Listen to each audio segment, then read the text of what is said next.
భయమేస్తుంది జనాలకి. ఇప్పుడు ఎంతని చెప్తే ఏమంటాడో లేనిపోయిన తెప్పలి మనిషితో చాలా కష్టం. లాస్ట్ టైం చూసాం కదా మేము. వచ్చిన ఒక రోజులోనే మమ్మల్ని తినేసాడు పట్టుకొని. తినడానికి వస్తాను, మరి ఎందుకు రావాలి? అలలు ఊరికి వచ్చిపోవడానికి కాదు వచ్చేది. సో ఒకటైతే ఖచ్చితం, మీరు ఎంతసేపు ఉండమన్నా నేను అనుకున్న సమయమే ఉంటాను. స్తోత్రం చెప్పండి గట్టిగా. మరి మరి ఎందుకు అడిగేవా అన్నట్టు చూస్తున్నారు, చూసారా? సో మంచిది. దేవుని సన్నిధిలో నిత్య సంతోషం, నిత్య ఆనందం ఉంది. దాన్ని పోగొట్టుకునే ప్రయత్నం ఎవరు చేయమాకండి. దేవుడిచ్చే సంతోషాన్ని పట్టుకుని పోవడానికి ఇష్టపడండి. జీవితాలు ధన్యమైపోతాయి. హల్లెలూయా, హల్లెలూయా. సో దేవుడు ఈరోజు మనతో మాట్లాడదలిచినటువంటి అంశాలను మనం చాలా సుస్పష్టంగా తెలుసుకునే ప్రయత్నం చేద్దాం ప్రియులరా. ఈరోజు చాలా చెప్పారు కానీ నా గురించి అందులో ఏమో నాకు తెలియదు. దేవునికి శత్రు. నాకు తెలిసింది ఒకటే, దేవుడు మహింపరచబడాలి. దేవుని కొరకైనటువంటి సొత్తు అయిన ప్రజలు ఆయన దగ్గరకు రావాలి, అంతే. ఇక నాకు తెలిసింది అదొక్కటే. దా క్రమంలోనే వెళ్ళిపోతున్నాను. సో మీరు కూడా అలాగే వస్తారనుకుంటున్నాను వెనక. ఆమెన్. అందుకని ఒక మంచి మాట ఏదైనా వచ్చినప్పుడు ఆమెన్ చెప్పడం నేర్చుకోవాలి. హల్లెలూయా. ఆమెన్ అంటే ఏంటి? మీరు తెలివైన వాళ్ళు లేకపోతే వీళ్ళు తెలివైన వాళ్ళు నాకు తెలియదు. లైటింగ్ నా మొహానికి కొట్టేసి మిమ్మల్ని అలా కూర్చున్నా మీ మీద కనపడరు నాకు. మీరు పడుకున్నా నాకు అర్థం కాదు. హల్లెలూయా. అయినా నా కన్నులు మిమ్మల్ని చూచును గాక. అందుకే ముందుకు వచ్చేస్తుంటాను నేను. హల్లెలూయా. సో ఎవరిని విడిచిపెట్టే పనే లేదు, నా పనే అది. వచ్చిన పని చేసుకోకుండా నేను వెళ్ళను ఇక్కడ నుంచి. హల్లెలూయా. మంచిది. ఈరోజు ఒక చిన్న తలంపును మనము నేర్చుకొని ప్రభువుకి ఇంక కొంచెం సమీపంగా రావడానికి ప్రయత్నం చేసి ఈరోజు కూడికను మనం ముగింపు వైపుకి తీసుకువెళదాం. అది ఒక అర్ధ గంట కావచ్చు, ఒక 40 నిమిషాలు కావచ్చు, లేదా ఒక గంట కూడా కావచ్చు. ఇంకా ఒకవేళ దేవుడు ఎక్కువ చేస్తే 2 గంటలైనా అవ్వచ్చు. సమయం కాలము నా చేతిలో అయితే లేదు, అది దేవుడి చేతిలో. దేవుడికి అప్పగించుకున్నాను. దేవుడు నడిపించును గాక. ఆమెనన్నారుగా, కూర్చోవలసిందే, చేసేది ఏమి లేదు. హల్లెలూయా, హల్లెలూయా. మంచిది ప్రియులారా. దేవుడు మనతో మాట్లాడనయ్యి ఉన్నటువంటి అంశాన్ని జాగ్రత్త కలిగి నిద్రపోకుండా చక్కగా విందాము. చూడండి, మీకు ఒక చిన్న స్టోరీ చెప్పడానికి ఇష్టపడుతున్నాను. స్టోరీ అంటున్నాను కానీ జరిగిన సంగతి. రైట్. నాకు 5 కూడికలను ఇచ్చారు. ఈ 5 కూడికలు ఏదో నాకు తెలిసిందని చెప్పుకొని పోవడం వల్ల వచ్చే ప్రయోజనం అయితే ఏం లేదు. సంఘానికి ఏదైనా ఒక మేలు కలగాలి. అంతకు మించి సంఘము దేవునికి అత్యంత సమీపంగా ఉండడానికంటే మించిన మాట ఆయనలో ఒదిగిపోయే స్థితికి వచ్చేయాలంటాను నేనైతే. అందుకే ఆమెను చెప్పమని చెప్పేది నేను. నా కొంచెం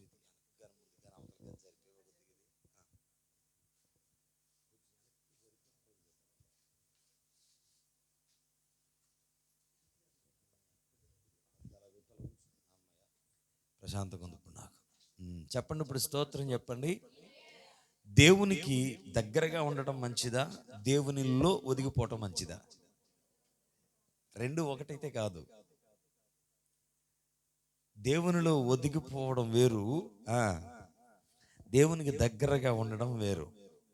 దేవుడికి దగ్గరగా ఉన్నవాడు ఒకవేళ వెనక్కి జరిగిపోయే అవకాశాలు వస్తాయేమో కానీ, దేవునిలో ఒదిగిపోయినటువంటి వాడు ఇక ఆయన బంధము చేత బంధించబడినట్టుగా ఉంటాడు.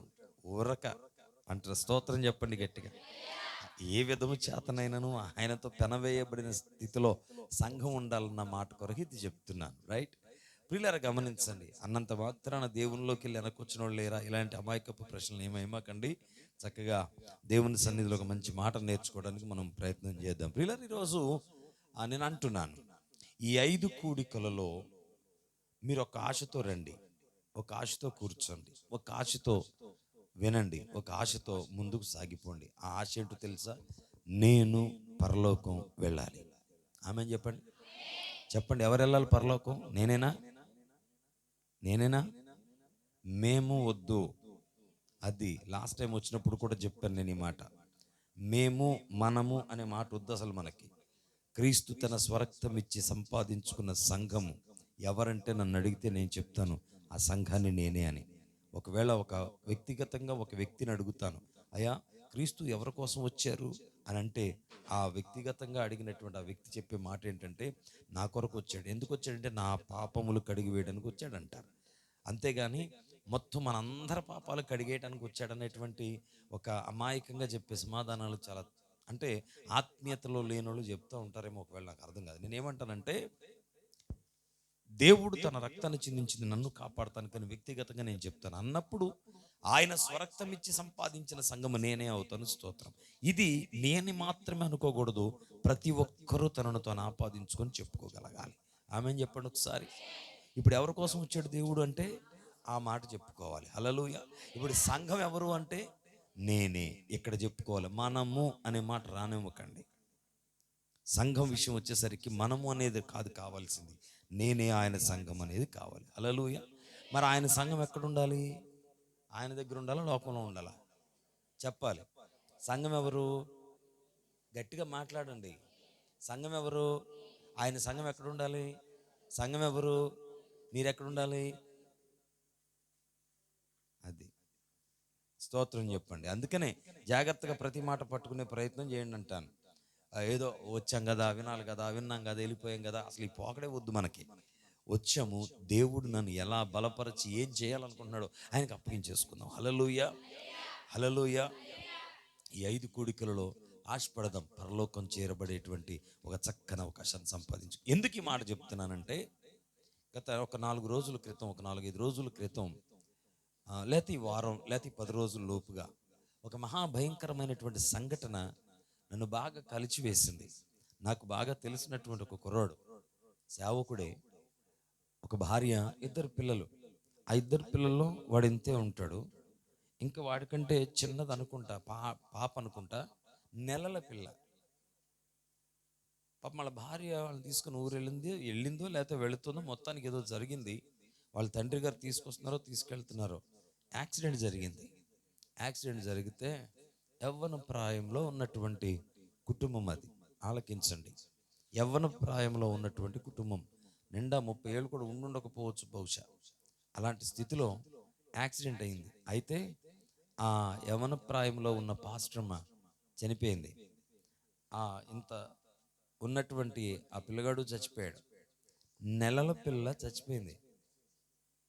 మీకు అర్థమవుతుందా? నెలల పిల్ల చచ్చిపోయింది. నెలల పిల్ల చచ్చిపోయింది అనేటువంటి సంఘటన విన్నా, చూసినా, అసలు విన్నవాళ్ళు ఎలా దాన్ని జీర్ణించుకోగలుగుతారో నాకైతే అర్థం కాదు. ఒక్కసారిగా నేను షాక్కు గురైనట్టు అయింది నాకు. నెలల పిల్ల చచ్చిపోయిందండి. ఇప్పుడు ఒంటరిగా మిగిలిపోయాడు సేవకుడు. భార్య పోయి ఇద్దరు పిల్లలు పోతే ఎంత దుఃఖం ఉంటుంది చెప్పండి. అసలు అది ఎవరన్నా తీర్చగలరా? నేను ఎందుకు ఈ మాట చెప్తున్నాను తెలుసా? ఆ సేవకుడు నా భార్య చచ్చిపోద్దని అనుకోలేదు, నా పిల్లలు చనిపోతారని అనుకోలేదు. ఏ క్షణం ఏమి సంభవిస్తుంది ఎవరికి? నేను అంటున్న సంఘాన్ని బలపరచడానికి ఒకసారి దేవుడు ఏమనుమతిస్తాడో నాకు అస్సలు అర్థం కాదు. చూసారా, నేను అంటాను, ముందు సమయంలో ఏది జరుగుతుందో తెలియనటువంటి ఆ సమయమును గురించి మనం ఇప్పుడే జాగ్రత్త పడాలి. నిజమైనటువంటి దేవుని సంఘము అలా ఖచ్చితంగా బలపరచబడొద్ది. స్తోత్రం.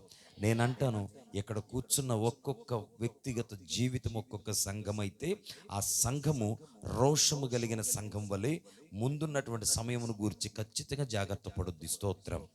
హల్లెలూయా. జాగ్రత్త పడకుండా వచ్చి వెళ్ళిపోదాం, సరదాగా చేసుకుందాం, మందిరంలో సరదాగా ఉందాం అనుకునేటువంటి వాళ్ళు దేవుని సంఘం కాదు. వాళ్ళు ఒక వ్యర్థమైనటువంటి భక్తిని చేస్తున్నటువంటి క్రీస్తు విరోధులు. జాగ్రత్త పడండి. మనము దేవుని రక్తము చేత కడగబడిన జనమై ఉండాలి తప్ప క్రీస్తు విరోధిగా ఉన్నటువంటి అపవాది సంతానము ఖచ్చితంగా కాకూడదు. జాగ్రత్త పడండి. స్తోత్రం చెప్పండి గట్టిగా. హల్లెలూయా. ఈరోజు ఈరోజు ప్రారంభించబడినటువంటి ఈ ఉపవాస ఉద్యోగ కూడికలలో నా బ్రతుకు మారాలి, నా స్థితి మారాలి, నా గతి మారాలి, నా భక్తి మారాలి, నా విధానం మారాలి, నా పోకడ మారాలి. చివరికి నేను ప్రభువులో ఒదిగిపోవాలి. ఇక్కడ దాకా రావాలి సంఘం. అట్టి రీతిగా ఈ కూడికలు మన కొరకు స్థిరపరచబడును గాక. ఆమేనన్నారా? చెప్పండి చేతులతో ఒక మంచి స్తోత్రం చెప్పండి గట్టిగా. హల్లెలూయా. బైబిల్ గ్రంథాలు తెరవండి. ఇప్పుడు బైబిల్ గ్రంథాలు తెరిచి నిర్గమాకాండము జాగ్రత్తగా ఈ వచనాలను మనము గమనించుకుంటూ, గ్రహించుకుంటూ, చదువుకుంటూ ధ్యానం చేసుకుందాం. 33వ అధ్యాయము, నిర్గమాకాండము 33వ అధ్యాయము 17వ వచనాన్ని మనము చదువుకుందాం. కాగా కాగా యెహోవా నీవు చెప్పిన మాట చొప్పున చేసెదను, నీ మీద నాకు కటాక్షము కలిగినది. మీ తలలు పైకెత్తండి, నా వైపు చూడండి, స్తోత్రం చెప్పండి గట్టిగా. హల్లెలూయా. ఒక చక్కని సంగతిని నేర్చుకుందాం ఈ పూట. అక్కడ అంటాడు 17వ వచనంలో, కాగా అయితే దేవుడు పలుకుతున్నటువంటి మాట ఇది, నీ మాట చొప్పున నేను చేస్తాను. కారణం ఏంటంటే నీ మీద నాకు కటాక్షం వచ్చింది అని అన్నాడు. ఈ మాట పలికింది ఎవరై అంటే సాక్షాత్తు యేసుక్రీస్తు ప్రభువుల వారు. స్తోత్రం చెప్పండి. దేవాది దేవుడైనటువంటి ఆ మహాఘనుడైన ఉన్నతుడైన దేవుడు సాక్షాత్తు మోషే అనబడిన మహాభక్తునితో పలుకుతూ ఉన్నటువంటి మాట. ఒక మనిషితో దేవుడు సంభాషిస్తున్నటువంటి సందర్భం అది. మీరు జాగ్రత్తగా ఆలకించండి. దేవుడు మనిషితో సంభాషణ చేస్తున్నాడు. ఆ చేస్తున్నప్పుడు ఆ దేవుడు పలికిన మాట ఏంటంటే, ఓ మనిషి, నీ మీద నాకు కటాక్షం వచ్చింది కాబట్టి నువ్వేది చెప్తాది చేస్తానన్నాడు. ఇక్కడ ఒక విచిత్రమైన సంగతి, మనకి ఏది తోచకపోతే, మనకి ఏది అర్థం కాలేదని అర్థం. ఒక మనిషితో దేవుడు మాట్లాడే మాట ఏంటో తెలుసా? నీ మీద నాకు కటాక్షం వచ్చిందయ్యా, అందుకనే నువ్వేది చెబితే అది చేసేస్తానన్నాడు. ఎక్కడైనా ఇది సాధ్యమయ్యే పనేనా? ఒక మనిషి మాట దేవుడు వింటాడా, లేకపోతే దేవుడి మాట మనిషి వినాలా? ఎక్కువ కట్ చేస్తావా? డిలే కట్ చేసేసి డ్రై పెట్టి దీన్ని చెప్పండి. దేవుడి మాట మనిషి వినాలా, మనిషి మాట దేవుడు వినాలా? మీరు మాట్లాడుతూ ఉండాలి. దేవుడి మాట మనిషి వినాలా, మనిషి మాట దేవుడు వినాలా? మరి ఇక్కడంతా రివర్స్లో చదువుతున్నాడు మనం. మనకి ఎప్పుడైనా ఏదైనా చదివితే ఏమైనా అర్థమవుతుందా? దేవుడి మాట మనిషి వినాల్సింది పోయి ఇప్పుడు మనిషి మాట దేవుడు వింటాడు అని దేవుడే చెబుతుంటే అది ఎంత విచిత్రం అనిపిస్తుందో.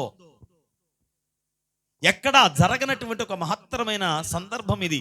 నీ మాట చొప్పున నేను చేస్తానంటే నువ్వేం చెప్తా చెప్తాను, చెప్పు అనే కదా. నీ మాట చొప్పున నేను చేస్తాను అని మోషేతో దేవుడు మాట్లాడుతున్న మాట అది. నువ్వేది చెబితే అది చేస్తాను. చెప్పు నువ్వేది చేయమంటున్నావు? అక్కడ ఆల్రెడీ చెప్పేసాడు ఏం చెయ్యాలో. హల్లెలూయా. నువ్వేది చెబితే అది చేస్తానని దేవుడే ఒక మనిషితో పలుకుతున్నాడు అని అంటే, ఆ మనిషి అంటే అక్కడ అందుకన్నాడు, ఎందుకు చేస్తానన్నాడు? నువ్వేది చెప్తే అది ఎందుకు చేస్తానన్నాడో తెలుసా?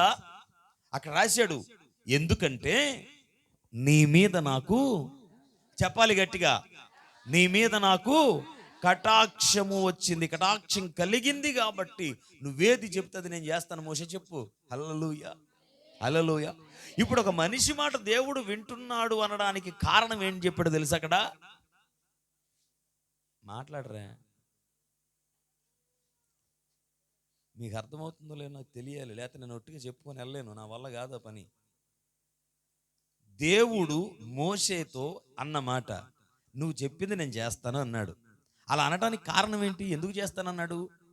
మరి మాట చెప్పరే గట్టిగా, దాని నుంచి సూతరలాగా వినాలి. ఎందుకు చేస్తానన్నాడు? ఎవరి కటాక్షం? ఎవరి కటాక్షం ఎవరి మీద కలిగితే ఎవరి మాట ఎవరు వింటానన్నారు? దేవుని కటాక్షము మోషే మీద వచ్చింది కాబట్టి మోషే చెప్పిన మాట దేవుడు వింటానని దేవుడే చెప్తున్నాడు.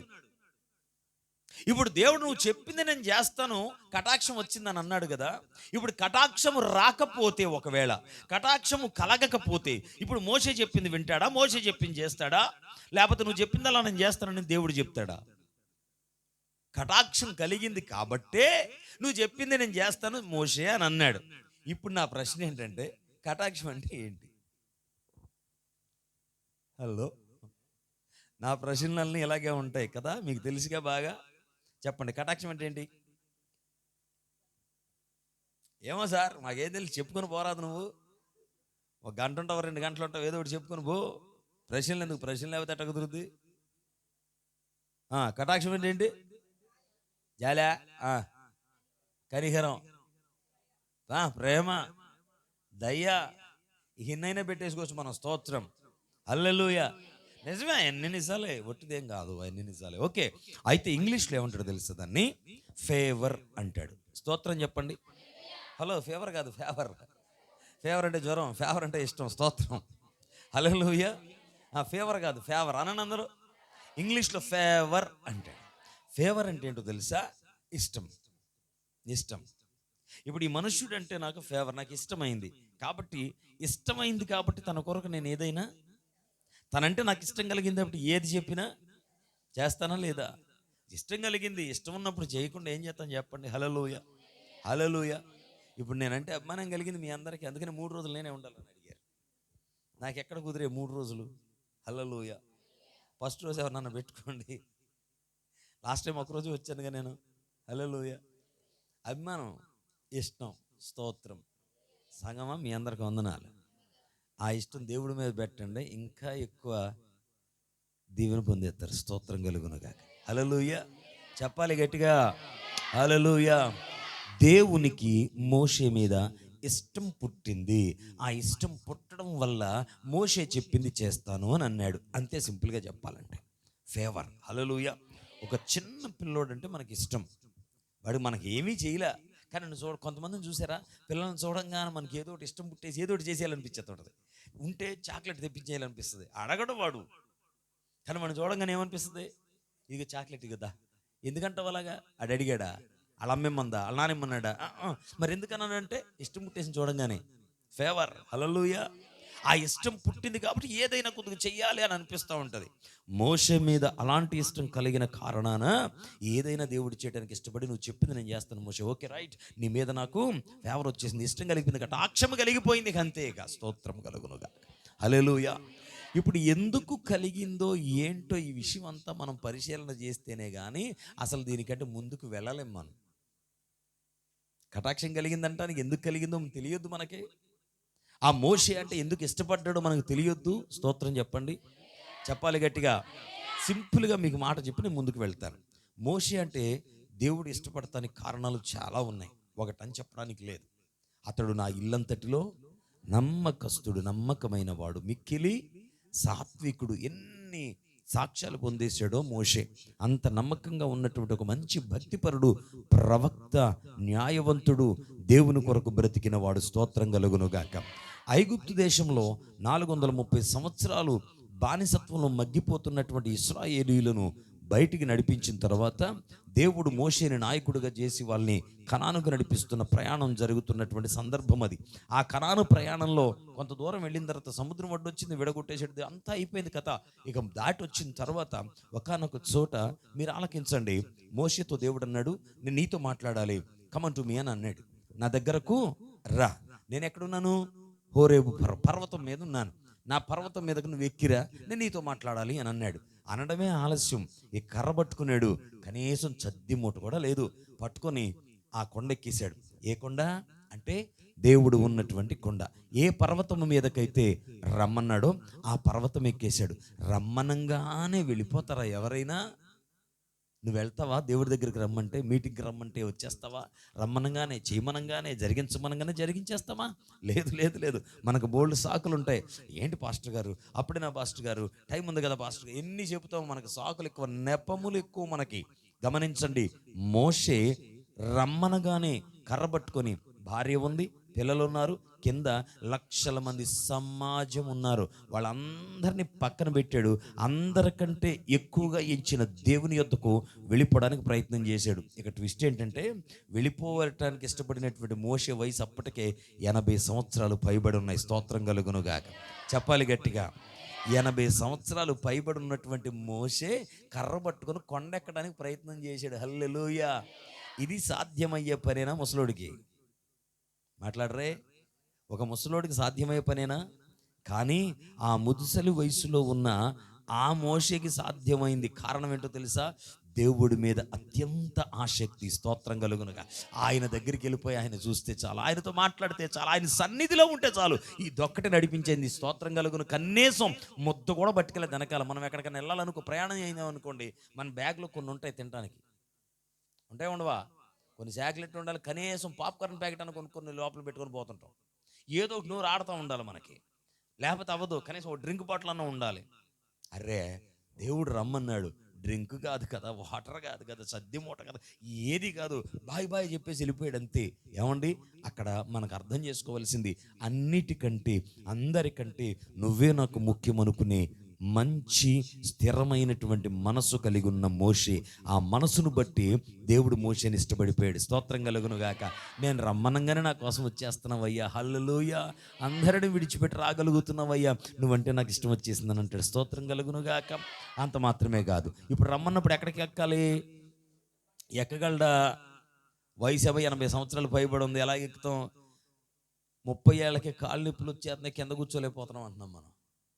ఏమండి కాళ్ళు నొప్పులు వచ్చేస్తున్నాయి, మంటలు వచ్చేస్తున్నాయి, అబ్బే ఇక్కడ కాసేపు కూర్చోలేము. జీవితాలు అలాగే ఉన్నాయి కదా. 30-40 ఏళ్ళకి మొత్తం అన్ని సతికిలు పడిపోతున్నాం మనం. 80 ఏళ్ల వయసులో కొండెక్కే ప్రయత్నం చేస్తున్నాడు. ఎవరో తెలుసా? ప్రయత్నం కాదు, ఎక్కేసాడు అంతే. హల్లెలూయా. నేను అనుకుంటాను ఎంత స్పీడ్గా వెళ్ళిపోయాడు, ఎందుకంటే దేవుడు రమ్మన్నాడు.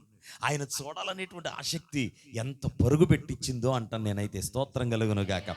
ఎంత బలం వచ్చేసిందో, ఎంత శక్తి వచ్చేసిందో, పరుగున కర్ర పట్టుకున్నాడు. ఒక మాట చెప్పనా, కొండంటే చక్కగా మెట్లేసి, చక్కగా జారుడు బల్లలాగుండి, చక్కగా రోడ్లేసి, సీసీ రోడ్లు పడి, తారు రోడ్లు పడి అలా ఉందనుకున్నారేమో. కాదు. ఇప్పుడు ఏదైనా కొండకి వెళ్ళాలంటే ఆ కొండ ఎక్కడానికి బోళ్ళు మెట్లు, బోళ్ళు దారులు, బోళ్ళు ఘాటీలు చాలా ఉన్నాయి. కానీ ఆ కొండలు అలా లేదు. అప్పుడు ఏమన్నాయో తెలుసా? రాళ్ళు, రప్పలు, సూదిగా ఉండే రాళ్ళు, ఓ పక్కన ముళ్ళ కంపలు, ఓ పక్కనేమో పురుగులు, ఓ పక్కన పాములు, ఎన్నున్నాయో కథ మామూలుగా లేదు. గమనించాలి. వాటినన్నిటినీ జాగ్రత్త చేసుకుంటూ, తప్పించుకుంటూ, తగిలితే తగిలేయలే, రక్తాలు కారితే కారాయిలే, గుచ్చుకుంటే గుచ్చుకున్నాయి, ఇవన్నీ లెక్క చేయలేదు. కారణం ఒకటే, ఆయన దగ్గరికి వెళ్ళిపోవాలి. స్తోత్రం చెప్పండి గట్టిగా. ఎంత కష్టమైనా, ఒకటి అన్నిటినీ విడిచిపెట్టి నువ్వే నాకు కావాలని ఎక్కేస్తున్నాడు. రెండోది, ఎన్ని ఆటంకాలు వచ్చినా నీ దగ్గరకు రావాలనే మనసు. ఈ మనసు దేవుడు చూశాడు. స్తోత్రం కలుగునుగా. చూసిన దేవుడు మరి ఇష్టపడకుండా ఉంటాడా చెప్పండి? చెప్పాలి గట్టిగా, చెప్పాలి గట్టిగా, చెప్పాలి గట్టిగా. హల్లెలూయా. బుడుబుడు అడుగులు వేస్తున్నాడు నా కొడుకు. నడుపుడాడు ఆడు ఇంతే ఉన్నాడు. ఎంత 14 నెలలకి. ఇప్పుడు నన్ను చూడంగానే పరిగెత్తుకొని వచ్చేస్తున్నాడు. ఎలాగంటే ఆడు నడవలేడు. ఇప్పుడిప్పుడే లేచి అడుగులేసి నడుచుకుంటూ వస్తున్నాడు, నడుస్తున్నాడు. కానీ స్థిరంగా ఉండలేడు, పడిపోతూ ఉంటాడు. నన్ను చూడంగానే ఏం చేస్తాడు తెలుసా? టకటకటక లేచిపోయి ఇల్లు అనుకుంటూ వచ్చేస్తాడు. ఈ వచ్చే లోపు 2-3 సార్లు పడిపోతాడు కింద. ఇప్పుడు పడిపోయినా కూడా వెంటనే లేచి నా దగ్గరికి వచ్చేస్తాడు. నాకేమనిపిస్తుంది తెలుసా? నా కొడుకు నా దగ్గరికి పరిగెట్టుకుని పడిపోతున్నా కూడా నా దగ్గరికి వచ్చాను. నేనేం చేస్తాను అసలు? వెంటనే నేనే ఎదురెళ్ళిపోయి, ఎందుకు? కొడుకు కదా. స్తోత్రం చెప్పరే గట్టిగా. మోషే ఇంత కష్టపడి ఎక్కిపోతుంటే, ఇన్ని గుచ్చుకొని, ఇన్ని ఆటంకాలు వచ్చి, ఇన్ని పోరాటాలు జరుగుతున్నా కూడా దేవుణ్ణి చూడాలన్న ఒక ఆసక్తి దేవుడికి ఇష్టాన్ని పుట్టించేసింది. స్తోత్రం కలుగునుగాక. ఇలాంటి ఇష్టాలు చాలా పుట్టాయి మోషే మీద. హల్లెలూయా. ఇలా కొండెక్కిన తర్వాత 40 రోజులు అక్కడ గడిపేశాడు. గమనించండి. అంటే అసలు సబ్జెక్ట్ ఇది కాదు నాది. ఇష్టం ఎందుకు కలిగిందో చెప్పడానికి ఇదంతా చెప్పాల్సి వచ్చింది. గమనించాలి. 40 పగళ్ళు 40 రాత్రులు కొండ మీద ఫస్ట్ టైం గడిపేశాడా లేదా? మీకు తెలియదేమని మేము చెప్తామని, మాకు తెలుసు. స్తోత్రం. మేము చదువుకుంటాం కాబట్టి మరి ఏం చేస్తాం? బైబిల్ చదువుతాం కాబట్టి మాకు తెలుస్తుంది. మీరు చదవరు కాబట్టి మేము చెప్పేది మీరు ఎంత ఉండాలి. ఏదైనా చెప్తే ఇలా నవ్వాలంతే. ఆమెను అవునా, అవునుగా అమలు. హల్లెలూయా. 40 days, it's not an ordinary thing. 40 పగళ్ళు 40 రాత్రులు ఆ కొండ మీద. ఏమండి? చీకటి తెలియట్లేదు, పగలో తెలియట్లేదు, ఏం జరుగుతుందో తెలియట్లేదు. ఒకటి మాత్రం తెలుసు, దేవుని సన్నిధిలో నిలిచిన మోషే ఆయన మహిమలో ఉండిపోయాడు. స్తోత్రం కలుగునుగా. హల్లెలూయా. 40 రోజులు అలా చూస్తా దేవుని మాట్లాడుతుంటే, ఆ మాటలు వింటూ, ఆయన ముఖ వెలుగును చూసుకుంటూ అలా గడిపేశాడు. స్తోత్రం కలుగునుగాక. ఒక్క పూట ఉపవాసం చేయాలంటే చచ్చిపోతాం మనం. సద్దిమూట పట్టుకెళ్ళా, ఏమీ తీసుకొని వెళ్ళా, నోట్లో నవ్వులతానికి ఏమీ లేవు. కానీ అక్కడ కూర్చొని ఆయన వెంట చూస్తూ, ఆయన చెప్పే మాటలు వింటూ గడిపేశాడు. ఎన్ని రోజులు తెలుసా? 40 days. 40 రోజులు గడిపేశాడు. ఆ 40 రోజులు గడిచినా అక్కడ నుంచి కదలట్లేదు మనిషి. అది విషయం. కింద మనుషులు ఏం చేశారు తెలుసా? ఏడి మోషే. అక్కడ నుంచి తీసుకొచ్చిన మోషే ఏడి సనగడం మొదలెట్టారు కింద. ఫస్ట్ రోజు అయిపోయింది. ఏంటి ఎల్లడి ఇంకా రాలేదా? రెండో రోజు కూడా రాలేదా? 3, 4, 5, 10, 20, 30 రోజులు. 30 రోజులు అయిపోయింది. ఇంకేమొస్తాడు? 40 days అయిపోయింది. అప్పుడు అంటారు వాళ్ళు, 40 రోజులు అయిపోయింది, ఈ పాటికి చచ్చిపోయి ఉంటాడు అక్కడ. AD ఎల్లుడు AD? ఇప్పుడుదా ఉంటాడేంటి? ఇప్పుడుగా 80 ఏళ్ళు పైబడిపోయినాయి. ఉన్నాడా చచ్చాడా?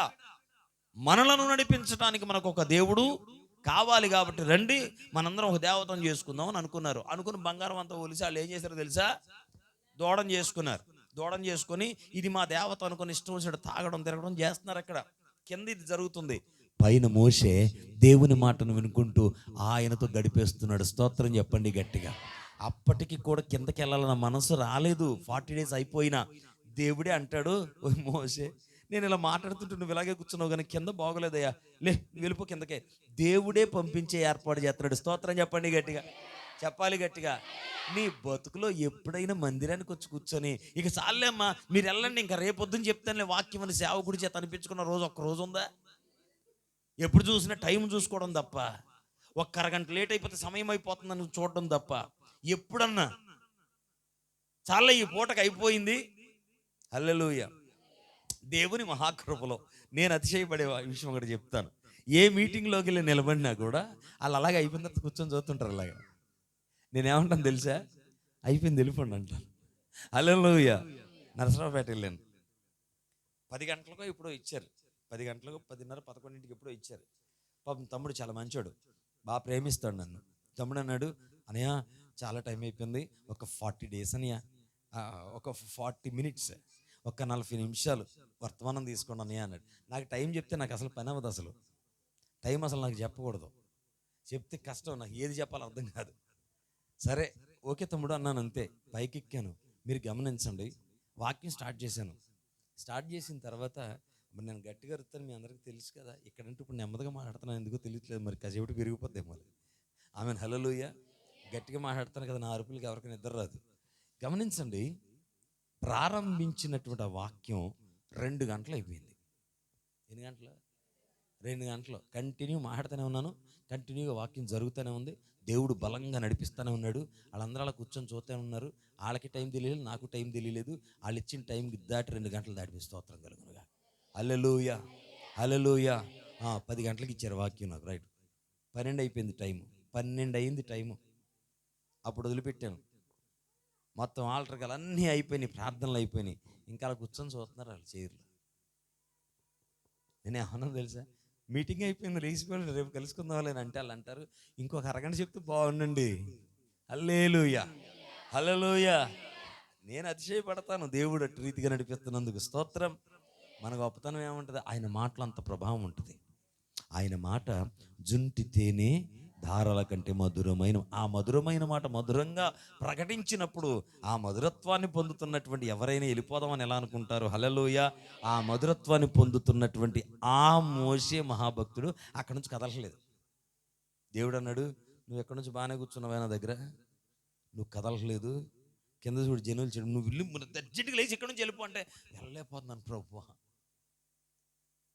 అసలు ఈ పాట మోసే పాడుకోవాలి, మీరు కాదు. నేను ఉండలేనయ్యా, నే బ్రతుకలేనయ్యా, నీవే లేకుండా, స్వరం పోయిందిలే, గట్టిగా అరవలేను, పాడలేను. నీ తోడే లేకుండా అని నువ్వు కాదు పాడుకోవలసింది, మోసే పాడుకోవాలి. ఎందుకో తెలుసా?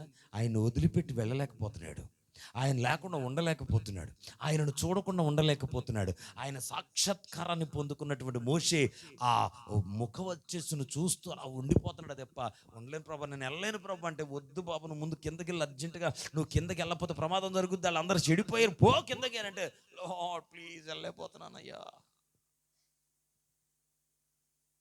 వెళ్ళలేకపోతున్నాను అంటాడు. ఇక ప్రభు మొత్తానికి అన్నాడు, కుదరదలాగా నువ్వు వచ్చేటి కిందకి వెళ్ళు, వాళ్ళు ఇష్టం వచ్చినట్టు బ్రతుకుతున్నాడు, నువ్వు వెళ్ళకపోతే పని అవ్వదని చెప్పి దేవుడే బలవంతంగా పంపించినట్టు ఉంటుందా లేదా? అక్కడ 32వ అధ్యాయంలో అదే ఉంది. అది హల్లెలూయా. నా బైబిల్ గ్రంథంలో అదే ఉంది. హల్లెలూయా. ఆయనే చెప్పాడు వెళ్ళమని, మరి ఆమేన్, హల్లెలూయా. గమనించాలి, అలాగ నెలమన్నప్పుడు వెళ్ళలేక వెళ్ళినటువంటి మోషే జరిగిన సంగతి అది. కిందకు వచ్చేటికి ఏమైందో తెలుసా? వాళ్ళందరూ ఇష్టం వచ్చినట్టు తింటున్నారు, తాగుతున్నారు, ఇష్టం వచ్చినట్టు చెలరేగిపోతున్నారు వాళ్ళు. అది చూసి మనస్సును గాయపరిచేసుకున్నాడు మోషే. ఆజ్ఞలు ఇచ్చాడు, 10 ఆజ్ఞలు, పలకలు తెచ్చాడు, పడేసాడు, పగలగొట్టేశాడు. మీకు ఏమొచ్చిందిరా బాబు అని తిట్టేశాడు. ఇక ఆ రోజు ఏమైందో తెలుసా? దేవుడు కోపం రగులుకుంది, 3000 మంది చచ్చిపోయారు అక్కడ. వాళ్ళు చేసిన దూడను చేసుకొని వాళ్ళు ఊరేగుతుంటే అది దేవుడు సహించలేనటువంటి స్థితిలో ఒక శాపం ఇస్తే 3,000 మంది చచ్చిపోయారు. చచ్చిపోతే అందరూ బెదిరిపోతుంటే అప్పుడు మోషే అంటే దేవుడికి ఎందుకు ఇష్టమో చెప్తాను చూడండి. చాలా ఉన్నాయి అందులో, ఇవి కూడా ఒక కారణం అని చెప్తున్నాను. ఇదే కారణం అని చెప్పట్లా, ఇది కూడా ఒక కారణం. జరిగింది ఏంటో తెలుసా? మోషే అంటాడు, అయ్యయ్యో ఎంతమంది చచ్చిపోయారు కదా, ఇదిగో ప్రజలందరినీ పిలిచి అంటాడు, మీకు పాపం చేశారు నిజమే, మీరు దేవతలను చేసుకుని ఇలాంటి పాపం చేసి ఇలాగా దేవుని శాపాన్ని ఒడిగట్టుకున్నారు, ఇప్పటికి ఎంతమంది చచ్చిపోయారు, ఉండండి, మీ పాపానికి పరిహారము ఏమైనా దొరుకుద్దేమో నేను ప్రభు దగ్గరికి వెళ్ళి కనుక్కొని వస్తానని అన్నాడు. 32వ అధ్యాయంలోకి వెళ్ళి మీరు చూస్తే స్తోత్రం కలుగును గాక. హల్లెలూయా. నేను చెప్తున్నాను, జాగ్రత్తగా ఆలకించండి. అక్కడ జనులు చచ్చిపోతుంటే సహించుకోలేకున్నది ఎవరు? ఇప్పుడు చెప్పాలి గట్టిగా. ఎందుకు అంటే ఆ ప్రజలు దేవుని సొత్తైన ప్రజలు. స్తోత్రం చెప్పండి గట్టిగా. దేవుని సొత్తైన ప్రజలు నశించిపోతుంటే ఆ నశించిపోతున్న ప్రజలను చూసి తట్టుకోలేకపోయినటువంటి మోషే వారి ప్రాణాలు కాపాడాలనేటువంటి ఒక బలమైన దేవుని మనస్సు కలిగినటువంటి దృక్పథం. దేవునికి స్తోత్రం చెప్పండి గట్టిగా. ఆ దృక్పథంతో మరలా కొండెక్కడానికి ప్రయత్నం చేశాడు. వయసు ఎంత? 80 సంవత్సరాలు పైబడి, 80 సంవత్సరాలు దాటిపోయినాయి అప్పటికే. ఆలకించండి, ఫస్ట్ టైం దేవుడు రమ్మన్నాడు, వెళ్ళిపోయాడు. మరి ఇప్పుడు ఎక్కడ రమ్మన్నాడు దేవుడు? రమ్మన్లా. కానీ మోషేకు తనంతటకు తానే మరునాడు అని ఉంటుంది అక్కడ. ఏమన్నా అంత కొండెక్కి దిగొచ్చి మళ్ళీ తర్వాత రోజు వెళ్ళాలంటే కష్టమేనా కాదా? ఈ మనుషుడు ఎలా తిరుగుతున్నాడు నాకు అర్థం కాలేదు నాయన. హల్లెలూయా. 28 కిలోమీటర్లు 30 కిలోమీటర్లు వచ్చేస్తుందంటే ఇష్టం వచ్చినట్టు. అలాగొచ్చాడు వెంటనే టక్కున వచ్చి మళ్ళీ మమ్మల్ని తీసుకొచ్చాడు అంతే. టపటపట వచ్చేస్తుండే. అలా ఎంతసేపు తిరిగేస్తున్నాడు అస్సలు కష్టం లేకుండా. నాకే కష్టం అనిపించింది, ఎంత తొందరగా ఎలాగొస్తాడు బాధ, మళ్ళీ ఏం వెళ్తాడు బాబు, విసుగు రావట్లేదా అని. మోషేకి విసుగు రాలా. అంత కొండెక్కి దిగి కాళ్ళకు వచ్చి రెస్ట్ తీసుకుంటా, నాకు 10 రోజులు రెస్ట్ కావాలని అనుకోలా. మరునాడే మళ్ళా ప్రభు దగ్గరికి వెళ్ళే పని చేశాడు. స్తోత్రం చెప్పండి గట్టిగా. హల్లెలూయా. ఒకటే కారణం, దేవుని ప్రజలు నశించిపోవడానికి వీలు లేదు అనుకుని ప్రభు దగ్గరికి వెళ్ళాడు. కనుక్కొని వస్తానని వెళ్ళాడు. ఫస్ట్ టైం దేవుడు రమ్మన్నాడు, అందరిని విడిచిపెట్టించాడు. అందరికంటే నువ్వే ఎక్కువ అన్నాడు, అందుకే దేవుడికి ఇష్టమైంది. రెండవది, ఎంత కష్టమైన పోరాటం ఎంతున్నా దేవుడి దగ్గరికి వెళ్ళిపోవడానికే ఇష్టపడ్డాడు, అందుకని ఇష్టపడ్డాడు. మూడవది చెప్పన, తన ప్రజలు నశించిపోతుంటే తట్టుకోలేకపోయాడు. అది ఖచ్చితంగా 100% దేవుని మనస్సే. స్తోత్రం కలుగును గాక. ఆ దేవుని మనసు ఉండటం వల్ల దేవుడికి ఇష్టమైపోయింది మోషే అంటే. అయితే రెండోసారి పిలవకుండానే తనంతటికి తానే వెళ్ళి పరిహారం కోసం పైకి వెళ్ళాడు. అక్కడ విచిత్రం చెప్తాను, పరిహారం ఏమైనా దొరుకుద్దేమో అడిగొస్తానని వెళ్ళినటువంటి వాడు ఏమని అడగాలి అసలు? మామూలుగా మన భాషలో, మన పరిభాషలో చెప్పాలంటే ఏమని అడగాలి వెళ్ళి? నా మాట మీకు అర్థమైతే పాటికి చెప్తారు ఎవరైనా. ఇప్పుడు మీరు అందరూ పాపం చేశారు, చచ్చిపోతున్నారు, పరిహారం ఏమైనా దొరుకుద్దేమో దేవుడి దగ్గర కనుక్కొని వస్తానని వెళ్ళాడు. వెళ్ళినోడు ఏమడగాలి ఇప్పుడు దేవుణ్ణి? చెప్పండి గట్టిగా. ఇప్పుడు మోసే పాపం చేయలా, ఇప్పుడు ఏం అడగాలి వెళ్ళి? చెప్పండి, ఇప్పుడు ఏమైనా అడగాలి మోసే వెళ్ళి? చెప్పండి, పర్లేదు చెప్పండి. ఇప్పుడు మీరందరూ పాపం చేసి ఇలా నశించిపోతున్నారు, మీ పాపానికి పరిహారం ఏమన్నా దొరుకుతుందేమో అని దేవుడి దగ్గర కనుక్కొని వస్తానని వెళ్ళాడు. ఇప్పుడు వెళ్ళినవాడు మోషే దేవుని ఏం అడగాలి? వీళ్ళు చచ్చిపోతున్నారు, పాపం చేశారు నిజమే, మరి వాళ్ళు చచ్చిపోకుండా ఉండాలంటే, వారు క్షమించబడాలంటే వాళ్ళు ఏం చెయ్యాలి? ఇదే కదా అడగాలి వెళ్ళి. అంతేనా? మరి చెప్పరండి, నేను చెప్తాను కదా ఆయన తోకలాగా వస్తారు మీరు. మరి చెప్పరండి మీరు ఏమని అడగాలి వెళ్ళి? ప్రభువా వాళ్ళు చచ్చిపోతున్నారు కదా, ఇప్పుడు వాళ్ళు పాపం చేశారు కదా నిజమే, ఇప్పుడు వాళ్ళ పరిహారం పొందాలంటే ఏం చేయాలి ప్రభువా? చెప్తే నేను వెళ్ళి చెప్పేస్తాను ఆ పరిహారం. నీ ప్రజలు బతుకుతారయ్యా, చచ్చిపోకుండా ఉంటారా అని కదా అడగాలి వెళ్ళి. ఇప్పుడు చూడండి మాట, అయ్యో హలో, కనుక్కొని వస్తానని వెళ్ళినటువంటి వ్యక్తి అక్కడ మాట ఇంకా పై వచ్చి నుంచి చదవాలండి. తిరిగి వెళ్ళి, అయ్యో ఈ ప్రజలు గొప్ప పాపము చేసుకున్నారు, అయ్యో. స్తోత్రం చెప్పండి గట్టిగా, చెప్పండి గట్టిగా. ఇప్పుడు నా వైపు చూడండి, మీకు మంచి విషయం చెప్తాను. అక్కడ ఏమన్నాడు తెలుసా? వెళ్ళాడు, మొత్తానికి వెళ్ళిపోయాడు దేవుడి దగ్గరికి. వెళ్ళి అంటాడు, దేవుడా, ఈ నీ ప్రజలు పాపం చేశారు. అది మామూలు పాపం కూడా కాదు, అది గొప్ప పాపం చేశారు. చేసి తమ కొరకు దోణ చేసుకున్నారు. ఇవన్నీ తప్పులేనయ్యా. నాకు అర్థమైపోయింది, నిజమే. నువ్వు నిజమైన దేవుడు అయి ఉండగా, నువ్వు సత్యమైన వాడు అయి ఉండగా, నువ్వు ఎవరి చేత చెయ్యబడని దేవుడు అయి ఉండగా, ఒకరు నిన్ను చేస్తే నువ్వు పుట్టిన దేవుడవు కాదని ఎరిగి కూడా వీళ్ళు తమ కొరకు తమ బంగారం అంతా తీసి ఒక దోణ పోసుకున్నారయ్యా. వాళ్ళు తప్పు చేశారు, ఓకే అంటే సరిపోను. ఇప్పుడు వాళ్ళు ఏం చేయాలని అడగాలిగా. అడగకుండా ఇక్కడ ఏమంటాడు తెలిసి వెళ్ళి, అయ్యో వీళ్ళు ఎంతో గొప్ప పాపం చేశారు, అయ్యో నీవు వారి పాపమును ఒకవేళ పరిహరించితివా లేని ఎడల నీవు వ్రాసిన జీవగ్రంథములో నుండి నా పేరు తీసేయి. అక్కడ బతిమాల్చున్నాను అన్నాడు, కానీ ఇక్కడ మీకు మంచి విషయం చెప్తాను చూడండి. హల్లెలూయా చెప్పాలి గట్టిగా, చెప్పండి గట్టిగా.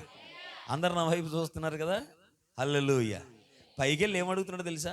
ఇప్పుడు వాళ్ళు ఏం చెప్తే వాళ్ళ పాపం పోద్దు, చెప్పు ప్రభా ఇల్లు చెప్తాను అని అనకుండా వెళ్ళి ఏమంటారు తెలుసా? నిజమే, వాళ్ళు తప్పు చేశారు, వాళ్ళు పాపం చేశారు, దోణ చేసుకున్నారు, చేయకుండా పాపం అంతా చేసేసారు. అయితే ఒకటి చేశారు, ఓకే, ఇప్పుడు నువ్వు వాళ్ళ పాపాలు క్షమిస్తావా లేదా అని అడుగుతూ మొదలుపెట్టాడు. ఏమంటున్నాడు?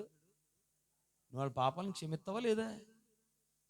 క్షమించావా? సరే సరే, లేకపోతే గనక నీ గ్రంథంలో నా పేరు రాసుకున్నావుగా, నీ గ్రంథంలో, నీ జీవ గ్రంథంలో నా పేరు రాసుకున్నావుగా, ఆ పేరు తీసేయి అన్నాడు. దేవుడు మోషే పేరుని తీయగలడా? ఎందుకు చెప్పండి? స్తోత్రం. ఎందుకు తీయలేడు? అంత ఇష్టపడగలిగిన క్వాలిటీస్ ఉన్నాయి మనోడి దగ్గర. తీయలేడు. హల్లెలూయా. అంటాడు, నీ జీవగ్రంథములో నుండి నా పేరు తీసేయి, నువ్వు వాళ్ళ పాపనన్నా క్షమించు లేదా. ఇప్పుడు దేవుడు ఖచ్చితంగా మోసే పేరు తోడబడవు. మరి ఏం చేయాలి? క్షమించలేడు. ఇప్పుడు ఏం చేయాలి? ఇరకాటంలో పడినట్టేనా? మోసే ఎంత తెలివి అడుగుతున్నాడో తెలుసా? అసలు ఈ మాటకైతే నేను ఏం చెప్తున్నా తెలుసా అండి? ఇప్పుడు సపోజ్ ఏదన్నా ఒక పొరపాటు, ఏదన్నా ఈ మనుషుడు ఏదన్నా చిన్న పొరపాటు అనుకుందాం, కాసేపు అనుకుందాం, మీకు ఈ మాట తెలియటం కోసం చెప్తున్నాను. నేను అంటాను, ఎలీషా నువ్వు చేసిన తప్పుని నేను చూసాను, ఇప్పుడు నీ తప్పుని మీ తల్లిదండ్రులకు చెప్పేస్తానన్నా. వెంటనే ఏమంటారు చెప్పండి? చెప్పండి ఖచ్చితంగా కదా. అన్నప్పుడు నేను ఏమంటాను తెలుసా? లేదు, నేను నీ సంగతి చెప్పేస్తాను నేను వెళ్ళి అంటారా లేదా? చెప్పే నేను ఊరుకొని అని అంటే అక్కడ నుంచి శబ్దం ఏమి రావాలి? అయ్యో చెప్పొద్దు చెప్పొద్దు చెప్పొద్దు, బ్రతిమలాడుతుంది కదా. అక్కడ బ్రతిమలాడుతుంటే నేనేమంటాను తెలుసా? నీ సంగతి అయిపోయింది, నీ చెప్తాను, ఇప్పుడు నీ సంగతి అయిపోయింది చెప్పేస్తాను అంటే, వద్దు ప్లీజ్ ప్లీజ్ చెప్పొద్దు చెప్పొద్దు, బ్రతిమలాడుతాను. అప్పుడు నేనేమంటాను తెలుసా? అయితే నాకు చాక్లెట్, నువ్వు చాక్లెట్ ఇస్తే ఇవ్వకపోతే అంటే ఇప్పుడు నేను ఏం చేస్తున్నట్టు? గట్టిగా చెప్పాలి గట్టిగా. ఇప్పుడు నేను ఏం చేస్తాను? ఈ మనిషిని నువ్వు చాక్లెట్ ఇస్తావు చెప్పినా అంటే దాని అర్థం ఏంటి? దేవుడు అంటాడు, దేవుణ్ణే అసలు సాధ్యమేది మోషేకు ఒక్కడికి సాధ్యం, అది స్తోత్రం కలుగును గాక. కారణం ఏంటో తెలుసా? Is not an ordinary person. ఖచ్చితంగా చెప్తాను నేను, ఒక సామాన్యమైనటువంటి స్థితిలో భక్తి చేసేవాడు కాదు మోషే. అంటాడు, ఓయ్ దేవుడా, నువ్వు మంచోడు భయ్యా, గొప్పోడు భయ్యా, ఈ నీ ప్రజలు పాపం చేశారు నిజమే, తప్పు చేశారు నిజమే, గొప్ప పాపం చేశారు నిజమే. అయితే ఒకటి, నీ ప్రజలే గాళ్ళు, నువ్వు వాళ్ళని క్షమిస్తావా లేదా? నువ్వు క్షమించకపోతే నీ జీవగ్రంథంలో నా పేరు తీసేయి అన్నాడు. అంటే దాని అర్థం ఏంటో తెలుసా? నువ్వు క్షమిస్తే సరే, లేకపోతే నా పేరు తీసే అన్నాడంటే ఇప్పుడు దేవుడిని ఏం చేస్తున్నాడు తెలుసా? ఖచ్చితంగా చేస్తున్నాడు. అయితే ఈ బ్లాక్మెయిల్ చండాలమైన బ్లాక్మెయిల్ కాదు, అది తన ప్రజలను కాపాడే బ్లాక్మెయిల్ ఇది. హల్లెలూయా. దేవుడికి ఇష్టమైంది ఎందుకో తెలుసు? ఏ ఒక్కరు నశించిపోవడం ఆయనకి. అందుకని అంటాడు, నశించిపోతున్న జనుల కొరకు ప్రార్థించగలిగిన వారు కావాలి, స్తోత్రం కలుగును గాక. హల్లెలూయా. బండ సందుల్లో నిలబడగలిగిన వాళ్ళు కావాలి, స్తోత్రం కలుగును గాక. నశించిపోతున్న వారి కొరకు బ్రతిమలాడేవారు కావాలి, స్తోత్రం కలుగును గాక. ఇది ఖచ్చితంగా దేవుని మనస్సు. అది ఆ దేవుని మనస్సు కలిగి ఉన్న మోషే అంటాడు, నువ్వు క్షమించవా సరే సరే, లేకపోతే నా పేరు. అందుకని ఇష్టమైపోయింది మోషే అంటే, నా ప్రజల కోసం నువ్వు ఎంత అడ్డుపడుతున్నావు అయ్యా, స్తోత్రం చెప్పరే గట్టిగా. హల్లెలూయా. ఒక చోట ఉంటుంది, వాళ్ళని సంపొద్దు ప్రభు అని సాగిల పడ్డాడని ఉంటుంది ఒక చోట. ఆ ప్రజలు నువ్వేం చేయొద్దు ప్రభు సాగిలపడి ఉంటాడు ఒక చోట. ఇంకో చోట ఏమంటాడు తెలుసా, అసలు ఐగుప్తు నుంచి తీసుకొచ్చి నీ ప్రజలే కాదు, ఇప్పుడు వాళ్ళని చంపేస్తే శత్రువులు ఏమనుకుంటారు, వాళ్ళ దేవుడు ఇక్కడికి తీసుకొచ్చి చంపేశాడు అనుకుంటారు కదా, నువ్వు అలా చేతానికి వీల్లేదంటాడు. మోషే ఇన్ని గొప్ప క్వాలిటీస్ ఉన్నాయి మోషేలో. అందుకనే మోషే అంటే దేవుడికి అపరిమితమైన ఇష్టము కలిగిపోయింది. స్తోత్రం చెప్పండి గట్టిగా. అంత ఇష్టం కలిగింది కాబట్టి అంటాడు, నువ్వు చెప్పింది నేను చేస్తానన్నాడు. ఈ ఒక్క మాట కోసం ఇదంతా చెప్పాల్సి వచ్చింది. నేను ఎందుకు కటాక్షం కలిగిందో చెప్పడం కోసం ఇదంతా చెప్పాల్సి వచ్చిన సబ్జెక్ట్ ఇది కాదు నాది. హల్లెలూయా, రైట్. ఇప్పుడు మోషేలో అన్ని క్వాలిటీస్ ఉన్నాయి కాబట్టి మోషే చెప్పింది చేస్తానన్నాడు. ఇంతకు మోషే ఏం చెప్పాడు, ఏది చేస్తానన్నాడు, ఇది ఈరోజు మనకు కావాల్సింది. దీనికి ఇంకొక గంటన్నర పడద్ది, మీరు సిద్ధపడిపోండి. స్తోత్రం చెప్పండి గట్టిగా. హల్లెలూయా చెప్పాలి గట్టిగా. నేను ఉండలేనన్నవాడు స్తోత్రం చెప్పాలి. ఒక్కళ్ళు చెప్పలేదే. హల్లెలూయా. మీరందరూ మంచివాళ్ళు, చాలా స్తోత్రం కలుగునుగాక. హల్లెలూయా. ఇప్పుడు అసలైనటువంటి సబ్జెక్టులోకి వద్దాం. ప్రియులారా గమనించండి, ఆ 33వ అధ్యాయంలో స్టార్టింగ్ నుంచి మనం ఒకవేళ కొన్ని వచనాలను చూడగలిగితే అక్కడ ఉన్నటువంటి సంగతులు మీరు చాలా జాగ్రత్తగా ఆలోచన చేయడానికి అవకాశం ఉంటుంది. అక్కడ అంటాడు, మరియు యెహోవా మోషేతో ఇలా అన్నాడు. ఏమనో తెలుసా, చాలా జాగ్రత్తగా మాటలు పట్టుకోండి. నీవు ఐగుప్తు దేశము నుండి తోడుకొని వచ్చిన ప్రజలను బయలుదేరి. ప్రతి దానిలో ప్రశ్నలు ఉంటాయి నా దగ్గర, మీరు జాగ్రత్తగా వింటేనే కానీ సమాధానం చెప్పలేరు. ఐగుప్తు దేశములో నుండి ప్రజలను విడిపించింది ఎవరు? మోషే విడిపించాడా? చెప్పాలి. ఇక మోసేనా అంటే దేవుడు, దేవుడా అంటే మోసే. అంటే మన పద్ధతులు ఇలాగ ఉంటాయి. అదంటే ఇది, ఇదంటే ఇది, ఏదో ఒక రాయి తగిలేద్ది. హల్లెలూయా, హల్లెలూయా. ఇప్పుడు ఐగుప్తు దేశంలో 430 సంవత్సరాలు యాతన పడుతున్నటువంటి ఆ ప్రజలు, చచ్చేవాళ్ళు చచ్చిపోతున్నారు, పుట్టేవాళ్ళు పుడుతున్నారు, పెరిగేవాళ్ళు పెరుగుతున్నారు. ఇక ఈ వెట్టి చాకరీని భరించలేక దేవునికి మొరపెట్టారు వాళ్ళు. అవునా? దేవునికి మొరపెడితే అప్పుడు దేవుడు కరిగి వాళ్ళని విడిపించే ప్రయత్నం చేశాడు. అక్కడ చేసి మోషేని పంపించి నాయకుడిగా చెప్పి ఆయన చెయ్యాలనుకున్న కార్యాలన్నీ మోషే ద్వారా చేయించి వారిని బయటికి తీసుకొచ్చాడు. తీసుకొచ్చింది ఎవరు? ఇలా మోషేని వదలరనే ఆయన సమాధి లేకుండా చేశాడు దేవుడు. హల్లెలూయా. యూదులు ఇప్పటికి మోషేని వదలరు, ఇప్పటికి వదలరు. మోషేనే ముందు దేవుడు వాళ్ళకి. హల్లెలూయా. అందుకని యూదులకి మోషే సమాధి లేకుండా కనపడకుండా చేశాడు దేవుడు. ఇప్పుడు ఆలోచించండి చాలా జాగ్రత్తగా. ఇప్పుడు అది లోతుల్లోకి వెళ్ళకూడదు కానీ ఇప్పుడు ఆలోచన చెయ్యండి. అక్కడ ఐగుప్తు నుండి తీసుకొచ్చిన వాడు దేవుడు. హల్లెలూయా. అయితే మోషేను ఒక పావుగా వాడి తీసుకుని వచ్చాడు. హల్లెలూయా. అంటే దేవుడు నేరుగా చెప్పడు, మోషే ద్వారా చెప్తాడు. మోషే ద్వారా ఆశ్చర్య కార్యాలు జరిగించాడు, మోషే ద్వారా అద్భుతాలు చేయించాడు. మోషే చేతికి ఒక కర్ర ఇచ్చి కింద పడే అన్నాడు, పడేస్తే పాము అయిపోయింది. పట్టుకో అనగానే మళ్ళీ కర్ర అయిపోయింది. ఇదంతా ఎవరి శక్తి అంటే దేవుని శక్తి కదా. స్తోత్రం చెప్పండి గట్టిగా. అంటే మోషేలో దేవుని శక్తి కార్యాలన్నీ జరిగిస్తున్నప్పుడు దేవుడే ఈ కార్యాలను చేస్తున్నాడు. కానీ మోషేకి దేవుడు అంత ఘనత ఎక్కడిచ్చాడో తెలుసా? అక్కడ అంటాడు, నీవు ఐగుప్తు దేశములో నుండి తోడుకొని వచ్చిన. ఎవరు తోడుకొని వచ్చారట? అందుకనే చక్కగా అర్థం చేసుకోవడానికి ప్రయత్నం చేయాలి. విడిపించిందేమో దేవుడు, తీసుకొచ్చిందేమో మోషే. స్తోత్రం చెప్పండి గట్టిగా. ఇందులో పెద్ద లోతులు ఏమున్నాయి? బానిసత్వం నుంచి విడుదల బంధకాల నుంచి విడుదల కలిగించగలిగిన వాడు, కట్లను తెంపగలిగిన వాడు దేవుడు. హల్లెలూయా. రండి, ఇగో దేవుడు ఈ మార్గం చూపించాడని తీసుకొచ్చేవాడు మనిషి. ఇప్పుడు తీసుకొచ్చాడు మోషే. ఐగుప్తు నుండి నువ్వు తోడుకొని వచ్చిన ఈ ప్రజలు బయలుదేరి, నేను అబ్రహాముతో, ఇస్సాకుతో, యాకోబుతో ప్రమాణం చేసినటువంటి ఆ ప్రదేశమునకు వారిని తోడుకొని పో, నా దూతను నీకు ముందుగా పంపుతానన్నాడు. ఈ మాట అందరూ అనండి. నా దూతను నీకు ముందుగా పంపుదును. ఇప్పుడు దేవుడు ఎవరిని పంపిస్తాడో చెప్పేశాడా లేదా? చెప్పాలి గట్టిగా, చెప్పాలి గట్టిగా. దేవుడు ఎవరిని పంపిస్తానన్నాడో చెప్పేశాడా లేదా కరెక్ట్గా? ఇక అందులో డోకాలేదు. ఎవరిని పంపిస్తానన్నాడు? నేను మీతో, అక్కడ ఏమన్నాడు? నా దూతను నీకు ముందుగా పంపుతాను.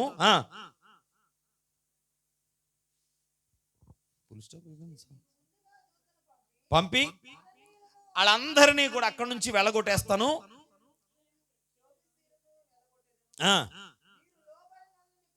కాబట్టి నేను మీతో కూడా రాను. ఒక మాటలో చెప్పాలంటే, నేను మీతో రాను, నా దూతను మీకు పంపిస్తాను, మీకు తోడుగా అన్నాడు. అంతేనా? సింపుల్గా, నేను మీతో రాను, నా దూతను మీకు పంపిస్తాను పొండి అని అన్నాడు. హల్లెలూయా. ఇప్పుడు ఎవరిని పంపిస్తానన్నాడో క్లారిటీ వచ్చేసింది. దేవుడు ఖచ్చితంగా మీతో నేను రాను అని చెప్పిన రూఢి అయిపోయింది. కానీ నేను రాను అనేసాడు. ఒక ముద్ర వేసాడు, నేను రానికంతే, నా దూతను పంపిస్తాను. ఒకవేళ నేను వస్తే మీరు చేసే పాపాల వల్ల మిమ్మల్ని అక్కడే చంపేస్తాను, కాబట్టి నేను మీతో రాను, నా దూతను పంపిస్తాను పొండి అని అన్నాడు. హల్లెలూయా, హల్లెలూయా, హల్లెలూయా, హల్లెలూయా. మోషే అంటే దేవుడికి ఎంత ఇష్టం ఇంకొకసారి రూఢీపరచబడుద్ది. ఏంటో తెలుసా? ఆలకించండి. దేవుడు నేను మీతో రాను, నా దూతను పంపిస్తానన్నప్పుడు ఇక క్లారిటీ వచ్చేసింది కాబట్టి ఇంకే ప్రశ్న వేయకుండా వెళ్ళిపోవాలి వీళ్ళు, అంతే కదా. కట్ చేస్తే ఇక ఆ తర్వాత వచనాలన్నీ కట్ చేస్తే, మీరు ఆలకించండి దేవుని పిల్లలారా. 7వ వచనము కాడ నుండి 11వ వచనం వరకు దాన్ని అలా పెట్టుంచి, ఇప్పుడు 12వ వచనం నుండి మనం చదివితే అక్కడ ఏమన్నాడు? ముందు దేవుడు ఏమన్నాడు చెప్పండి ఇంకొకసారి. ఏమన్నాడు? మోషే కాదు, దేవుడు మొదట ఏమన్నాడు మోషేతో? నీవు తోడుకొని వచ్చిన ఈ ప్రజలందరూ, నేను అబ్రహాము, ఇస్సాకు, యాకోబులతో ఏ వాగ్దానం అయితే దేశం ఇస్తానని చేశానో ఆ దేశానికి వీళ్ళందరినీ తీసుకొని వెళ్ళిపో, నా దూతను నీకు ముందుగా పంపిస్తాను, నీకు తోడుగా పంపిస్తాను, ఈ ప్రజలందరితో దూత ఉంటాడు, నేను మీతో రాను, ఒకవేళ వస్తే మిమ్మల్ని తప్పు చేసినందుకు మధ్య మధ్యలో చంపేస్తూ ఉంటానేమో, కాబట్టి మీరు వెళ్ళిపోండి, నా దూత వస్తాడు కాబట్టి అని చెప్పేశాడు. ఇప్పుడు 12వ వచనం ఏమంటున్నాడో తెలుసా? ఇట్లా నేను చూడు, ఈ ప్రజలను తోడుకొని పొమ్మని మోషే అంటున్నాడు. నీకు అర్థమైతే అసలు వాక్యం కరెక్ట్గా ఈరోజు క్లారిటీ వచ్చేది నీకు. మోషే అంటున్నాడు, ఇదిగో ఈ ప్రజలందరినీ తీసుకెళ్ళమన్నావుగా, అబ్రహాం, ఇస్సాకు, యాకోబుల దేవునికి ప్రమాణం చేసిన నా దేశానికి వీళ్ళని నడిపించమని నువ్వేగా చెప్పావు, వీళ్ళందరినీ తీసుకెళ్ళమని చెప్పావు కదా, దూతను పంపిస్తాను అన్నాడా లేదా? ముందు చెప్పేశాడుగా దేవుడు. చెప్పేసిన తర్వాత కూడా 12వ వచనంలో మోషే అంటాడు, ఇదిగో ప్రభువా, నువ్వు ఈ ప్రజలందరినీ తోడుకొని పొమ్మని చెప్పితివే, నాతో ఎవరిని పంపెదవో. ఏంటంట? నాతో ఎవరిని పంపెదవో అది నాకు. ఒక మాట అడుగుతాను, చెప్పండి. మోషేకి తెలియలేదా? హలో సార్, చెప్పండి. మోషేకి తెలిసిందా లేదా? ఎవరిని పంపిస్తానన్నాడు ముందు చెప్పలేదు దేవుడు. ఏమన్నాడు? అక్కడ ఏమన్నాడో తెలుసా? మీరు కరెక్ట్గా దానికి దీనికి వ్యత్యాసం చదివితే అసలు మోషే మాట్లాడిన మాటకి అక్కడ దేవుడు చెప్పిన మాటకి ఎంత వ్యత్యాసం కనపడుతుందో చూడండి. అక్కడ ఏమన్నాడో తెలుసా? ఈ ప్రజలను బయలుదేరి అబ్రహాం, నేను ప్రమాణం చేసినటువంటి ఆ దేశానికి తీసుకెళ్ళిపో, నా దూతను పంపి కనానీయులందరినీ వెళ్ళగొడతాను, మీరు లోబడాలి, నేను మీతో రాను అని అన్నాడు. మీతో రాను అన్నాడంటే మరి మీతో వచ్చేది ఎవరు? చెప్పండి గట్టిగా. దూతేనా? మీతో అంటే ప్రజలతో ఎవరుంటారు? ఇప్పుడు దూత ఉంటాడు, కానీ దేవుడు అంతేగా, సింపుల్గా. అంటే ప్రజలతో దేవుడు రాడట, కానీ ఆ ప్రజలకు తోడుగా దూతను పంపిస్తాను అన్నాడు. ఇక్కడ మోషే అంటాడు, ఈ ప్రజలను తోడుకొని వెళ్ళమన్నా ఓకే, ప్రజలతో దూతను పంపిస్తావన్న మాట అంటలేదు, నాతో ఎవరిని పంపిస్తావో అంటాడు. స్తోత్రం కలుగునుగాక. లోతది. ఈ ప్రజలంటే పాపం చేశారు ఓకే, ఈ ప్రజలంటే తప్పు చేశారు ఓకే, వీళ్ళు తప్పు చేస్తే వాళ్ళని చంపేస్తా ఓకే, నేనేం తప్పు చేశాను? స్తోత్రం చెప్పరే. ఇప్పుడు నేను తప్పు చేయనప్పుడు దూతను పంపించండి, నాతోటి ఎవరు రావాలి? చెప్పాలి గట్టిగా. మోషే కాన్సెప్ట్ వేరు. మోషేకి దూతలో ఈళ్ళు కదా కావాల్సింది, నేరుగా ముఖాముఖిగా మాట్లాడగలిగిన దేవునితో సాంగత్యం కావాలి మోషేకి. స్తోత్రం చెప్పండి గట్టిగా, చెప్పాలి గట్టిగా. ఇప్పుడు అంటాడు మోషే, ఇగో నాతో ఎవరిని పంపిస్తావో చెప్పలేదు, వాళ్ళని పంపిస్తానని చెప్పావు, నాతో ఎవరిని పంపిస్తావో చెప్పలేదా? హల్లెలూయా, హల్లెలూయా. అక్కడ అంటాడు, నాతో ఎవరిని పంపెదవో నాకు తెలుపలేదు, నీవు నేను పేరు పెట్టి ఎరిగి ఉన్నానని, నా కటాక్షము నీకు కలిగి ఉన్నదని చెప్పితివి కదా, కాబట్టి నీ కటాక్షము నా ఎడల కలిగిన ఎడల, నీ కటాక్షం నా ఎడల కలుగునట్లుగా దయచేసి నీ మార్గము నాకు తెలుపు, అప్పుడు నేను నిన్ను తెలుసుకుందును, చిత్తగించుము, ఈ జనము నీ ప్రజలే కదా అని. అందుకు ఆయన నా సన్నిధి ఎవరికి? నీకా మీకా? అక్కడ ఏమనుంది? నీకా మీకా? మీకు అంటే ప్రజలు, నీకు అంటే కాన్సెప్ట్ అర్థం అవ్వాలిగా. మీకు అంటే ప్రజలు, నీకు అంటే మోషే. ఇప్పుడు దేవుని సన్నిధి ఎవరికి తోడుకు రావాలి? మోషే ఎవరితో ఉన్నాడు? ప్రజలందరితో మోషే ఉన్నప్పుడు, మోషేకి దేవుని సన్నిధి తోడు ఉన్నప్పుడు, ఇప్పుడు ప్రజలందరికీ ఎవరు తోడై ఉండాలి? మోషే ఆలోచన అక్కడ ఉంటుంది. గట్టిగా స్తోత్రం చెప్పరే. హల్లెలూయా. సామాన్యమైన విషయాలు కాదు మోషే మాట్లాడేవి, లోతైన అంశాలు. ఎంత చక్కగా అడుగుతాడో తెలుసా దేవుని పిల్లలారా. నువ్వు వాళ్ళంటే ఓకే, దూతను పంపుతానన్నావు, మరి నాతో ఎవరితో చెప్పలేదే? నువ్వు కటాక్షం ఉందన్నావుగా, నీ ఎడల నాకు కటాక్షం కలిగిందన్నావుగా. నీ కటాక్షం నా ఎడల కలిగితే నువ్వు నాతో వచ్చేవాళ్ళు నాకు చెప్పు. ఇప్పుడు అవన్నీ మంకుపట్టు పట్టేశాడు. దూతలు కాదు, వాళ్ళు కాదు కావాల్సింది, నువ్వే రావాలి.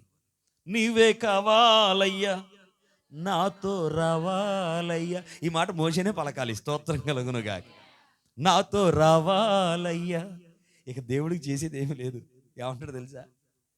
ఈ ప్రజలు కూడా ఏమో కానీ మొత్తాన్ని నా ప్రజలను కాపాడే పని, నా పని నువ్వు పెట్టుకుని, అసలు నువ్వంటే నాకు ఎంత ఇష్టం, అందుకే నువ్వంటే నాకు ఇష్టం కాబట్టి, నా కటాక్షం నీ మీద వచ్చింది కాబట్టి ఓకే, నా సన్నిధి మీకు కాదు నీకు తోడుగా వచ్చును పో అన్నాడు. చేతులతో ఒక మంచి స్తోత్రం చెప్పండి. సన్నిధి అంటే, నా సన్నిధి అంటే ఖచ్చితముగా నిశ్చయముగా దేవుడే. స్తోత్రం చెప్పండి గట్టిగా. ఇప్పుడు దేవుడు ఎవరితో ఉంటాడో తెలుసా? మోషే ఎవరితో ఉన్నాడు అంటే, దేవుడు ఎవరితో ఉన్నాడు ఇప్పుడు? ఇక చాలా. అందుకని పగలు మేఘస్తంభముగాను, రాత్రి అగ్ని స్తంభముగాను ఉండి నడిపించగలిగిన దేవుడు ఆ ప్రజలను అక్కడికి నడిపించగలిగినటువంటి మేఘము. స్తోత్రం కలుగునుగాక. గమనించాలి, ఆ మేఘము ఈ ప్రజలతో రావడానికి వారధిగా నిలబడి దేవునితో పోరాడి ఖచ్చితంగా ఆయన సన్నిధి వచ్చేట్టుగా చేసింది మోషే. హల్లెలూయా, హల్లెలూయా, హల్లెలూయా. దోతలు కాదు కావలసింది నాకు, నీ సన్నిధి. నువ్వు నాతో రావాలి. వస్తావా రావా? నువ్వు రాకపోతే నా పేరు తీసేయి, అయిపోయింది కథ. మోషేనేమో పేరు తీయలేడు. నువ్వు నాకు కావాలా బాబు? మోషే నీతో బొళ్ళు పని ఉందా? నాకు పని ఉంటే మరి నువ్వు నాతో రా. నాతో వస్తేనే నాకు జయం, నాతో వస్తేనే మీరు, నాతో వస్తేనే నేను నడిపించగలను, నాతో వస్తేనే అన్ని సక్రమంగా జరుగుతాయి. నువ్వు రా నాతోటి. స్తోత్రం కలుగునుగాక. హల్లెలూయా. చేతులతో ఒక మంచి స్తోత్రం చెప్పాలి. హల్లెలూయా. అప్పుడు దేవుని సన్నిధి చక్కగా మోషేకి తోడుగా రావడం వల్ల వారిని నడిపించే ప్రయత్నం మంచిగా చేసుకుంటూ పోయాడు. ఎన్నో విజయాలను చేకూర్చాడు. స్తోత్రం చెప్పండి గట్టిగా. అందుకని మోషే అంటే దేవునికి ఇష్టమైపోయింది. హల్లెలూయా, హల్లెలూయా. ఇప్పుడు దేవుని కటాక్షం ఎవరి మీద ఉంది? ఇప్పుడు మోషే ఎవరికి సాదృశ్యం కావాలి?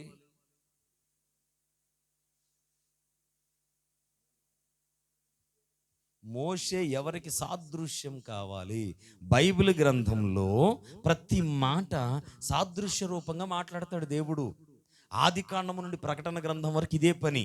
ఏ పదం చూసుకున్నా, ఏ వచనం చూసుకున్నా, ఏ వ్యక్తిని చూసినా, ఏ చెట్టును చూసినా, ఏ జంతువును చూసినా ఒకదానికి పోల్చి మాట్లాడతాడు ఖచ్చితంగా.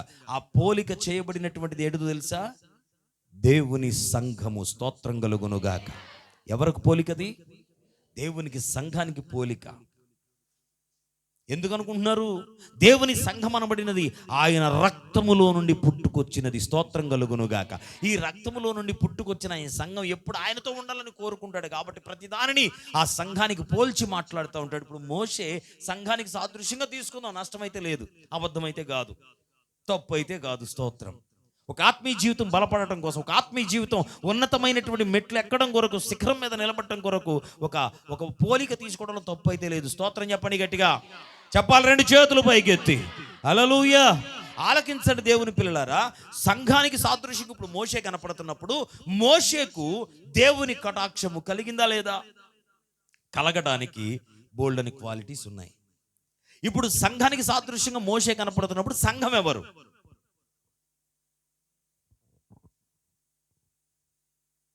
మీరు చూస్తారని అడగలేదు. అమ్మయ్య వందనాలమ్మా. కాసేపు అలా ఆలోచించినప్పుడు చెప్పేశారు. నేనే గుర్తుకొచ్చింది స్టార్టింగ్. సంఘం అంటే ఎవరు? నేనే అనండి అందరూ. ఎవరు సంఘం అంటే ఎవరు? నేనే. ఇప్పుడు మోషే సాదృశ్యం ఎవరు? ఇప్పుడు ఒక్కొక్క మోషే. ఆమేనండి సరే. అయితే దేవుడి సన్నిధి మీకు తోడుగా రావాలా వద్దా? తోడుగా రావాలా? తోడుగా రావాలంటే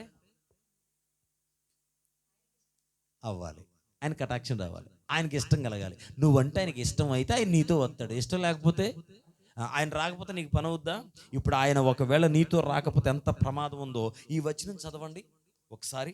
చూడండి ఈ వచనము ఇక్కడ చూడండి. అక్కడ అంటాడు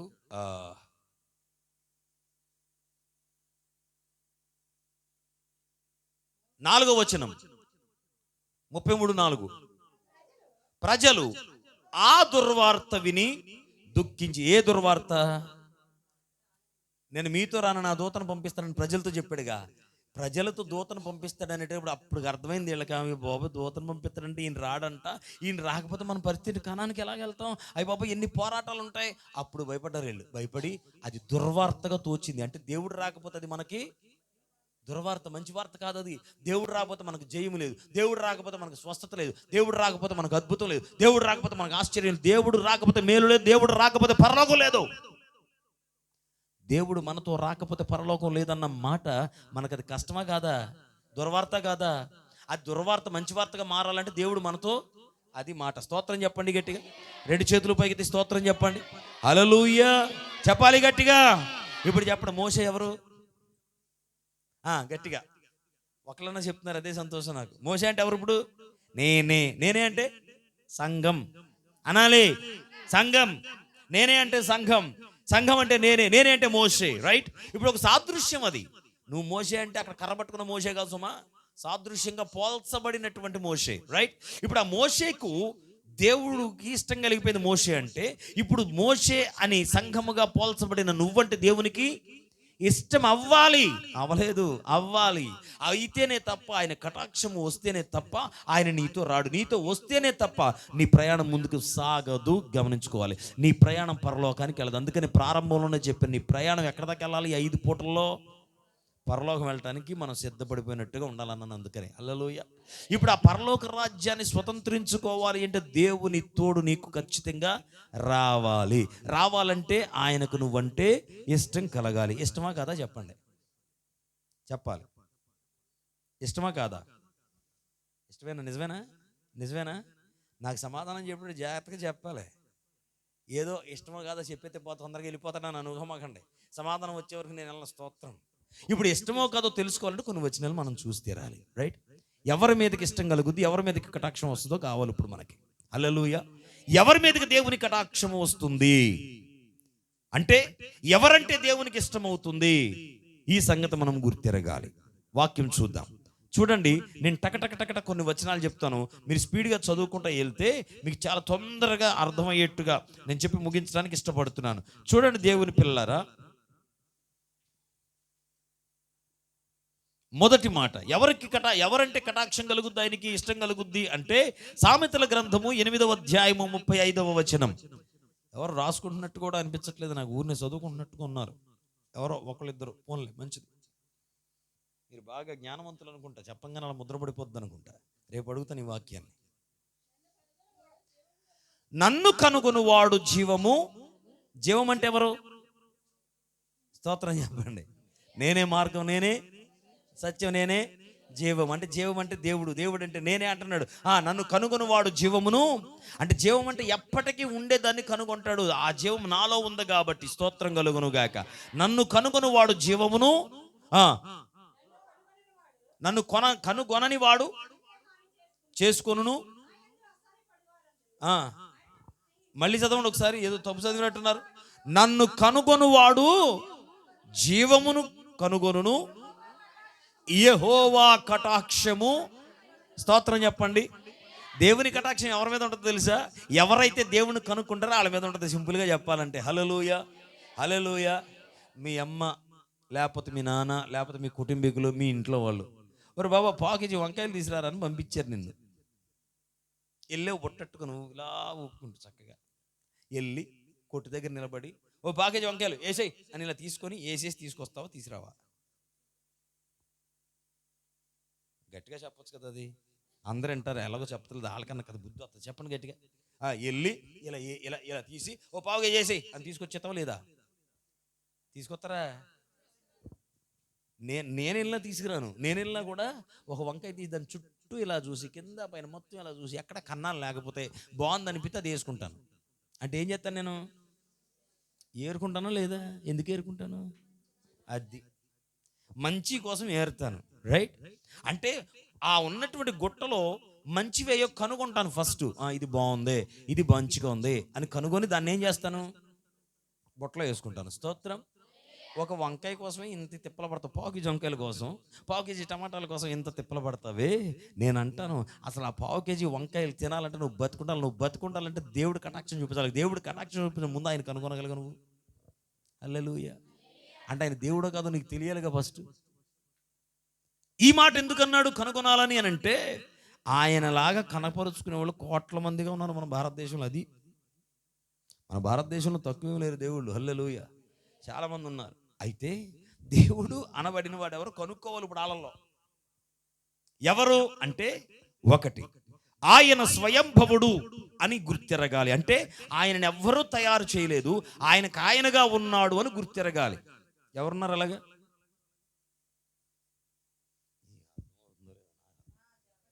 బయట వాళ్ళకి అర్థం. స్తోత్రం. బయట వాళ్ళకి అర్థం బాగా, ఇది బాగా బయట వాళ్ళకి అర్థమవుతుంది. మీకు అర్థం కాకపోతే ఎలాగా? ఆయనకు ఆయనే ఉంటాడు దేవుడు అనేవాడు. ఆయన ఎవరు తయారు చెయ్యరు, ఆయనే అందరినీ తయారు చేస్తాడు. అలా తయారు చేయబడిన వాడెవడు, తయారు చేయబడకుండా మనల్ని తయారు చేసిన వాడెవడు? రెండే మాటలు. హల్లెలూయా. చెప్పరే గట్టిగా. హల్లెలూయా. చెప్పండి.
ఏం చేయాలో తెలుసా? వెతకాలి. కోట్లగా ఉన్నటువంటి వారిలో ఎవరు నిజంగా మనలను చేసిన వాడు, ఎవరు మన చేత చేయబడిన వాడు అని చేయాలి. మన చేత చేయబడిన వాడు ఖచ్చితంగా కాడు, మనలను చేసిన వాడు దేవుడు. స్తోత్రం చెప్పండి గట్టిగా. హల్లెలూయా. రెండవది, మనల్ని చేసిన దేవుడు మనల్ని ప్రేమించేవాడై ఉండాలి. మనల్ని ప్రేమిస్తే మన కొరకు ఏదైనా చేసేవాడై ఉండాలి. నేను అంటాను, మన కొరకు ఏదైనా చేయగలిగిన వాడు ఒక్కడే కనపడతాడు. ఎందుకు చెప్పనా? ఏదైనా అంటే అన్నిటికంటే ప్రాణం పెట్టడం ఎక్కువ. ఇక అంతకు మించింది ఇంకా చేయటానికి ఏమీ లేదు ఇక. హల్లెలూయా. అలా ప్రాణం పెట్టినోడు ఎవడైనా ఉన్నారంటే ఎవడో లేడు, ఒక్క ఆయన మాత్రం ఉన్నారు. ఆయన ఈరోజు నేను ప్రకటించిన యేసు దేవుడు. ఆయన సమస్త ప్రజల కొరకు మరణించినటువంటి, ఆయనకాయనగా ఉన్న, ఆయనకాయనే స్వయంభవుడుగా ఉన్న, ఆయన సృష్టించిన జనముగా మనం ఉన్నప్పుడు ఆయన దేవుడుగా ఉన్న యేసుక్రీస్తు ప్రభువుల వారు. స్తోత్రం కలుగునుగాక. ఆయనని ఎవరూ తయారు చేయలా, ఆయనకు ఆయనే ఉన్నాడు. రెండవది, ఆయన దేవుడయ్యుండి లోకానికి వచ్చి నీ కొరకు చచ్చిపోయాడు. నేను అంటున్నాను, ఈ మాట నీకు వినపడితే నేను అంటున్నాను, జాగ్రత్తగా గమనించండి. నీ కొరకు చచ్చిపోయేవాడు ఎవడో ఉండడు భూమి మీద. నా దేవుడు నీ కొరకు చనిపోయాడు. దానికి కారణం ఏంటో తెలుసా? నిన్ను తీసుకెళ్ళి ఆయన దగ్గర ఉంచాలని, పరలోకంలో ఉంచాలని, స్వర్గంలో ఉంచాలని. స్తోత్రం కలుగునుగాక. అందుకే వెతుక్కోవాలి. ఆయనను కనుగొనిన వాని మీద ఆయనకు ఇష్టం కలుగుది, కటాక్షం కలుగుది. స్తోత్రం చెప్పండి గట్టిగా. ఇప్పుడు ఇక్కడ ఉన్న వాళ్ళందరూ ఆయన దేవుడిని తెలుసుకున్నారు కాబట్టి ఇక్కడ ఉన్నారు. అవునా కాదా? ఈ ఒక్క మాటను బట్టి కొంత ఆయనకు నీ మీద పూర్తిగా రాలా, కొంచెం వచ్చింది. స్తోత్రం. మరి మిగిలిన దాన్ని సంపాదించుకోవాలి వద్దా? చెప్పాలి గట్టిగా. మిగిలింది సంపాదించుకోవాలవుతా కొద్దిగా, రైట్. ఇప్పుడు మనం ఏదన్నా చూసేటప్పుడు, ఓపెన్ చేసేటప్పుడు 100%కి మనం కొంచెం కొంచెం 1%, 2%, 10%, 15% ఇలా వెళ్తూ ఉంటుందా లేదా? దాని కొలమానంగా మనం తీసుకుంటే ఇప్పుడు కొంత పర్సెంట్ మాత్రమే ఉంది, మిగిలిందంతా తిరగాలి ఇప్పుడు మొత్తం. అవును కదా? స్తోత్రం చెప్పండి, చెప్పాలి గట్టిగా.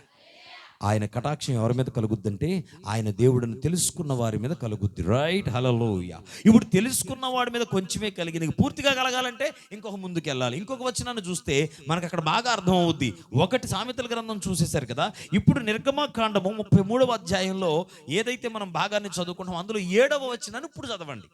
ఆయనను తెలుసుకున్న వారు, ఆయన దేవుడని ఎరిగిన వారు, ఆయనే దేవుడని ఎరిగిన వారు, ఆయన తప్ప వేరొక దేవుడు లేడని వాక్యము చెప్పగా విన్నటువంటి వారు, సమస్తములో దేవుడుగా ఉన్నటువంటి, మహాకార్యములు చేయగలిగినటువంటి, మహత్తరమైన కార్యములు జరిగించగలిగిన సామర్థ్యత ఉన్నవాడు యేసుక్రీస్తు ప్రభుల వారిని తెలుసుకున్నవాడు ఏం చేయాలి ఇప్పుడు అంటే, తెలుసుకుంటే సరిపోదు. నువ్వు ఎక్కడ కూర్చొని యేసుక్రీస్తు ప్రభువులే, ఆయనే దేవుడులే అని చెప్పుకోవడంలో ప్రయోజనం లేదు. అలా తెలుసుకున్న నీవు, ఆయన దేవుడని గుర్తెరిగిన నీవు ఏం చేయాలో తెలుసా? అక్కడ అంటాడు నిర్గమకాండం 33:7 అంటాడు అక్కడ, ఆయనను కనుగొనిన వారు, చదవాలి.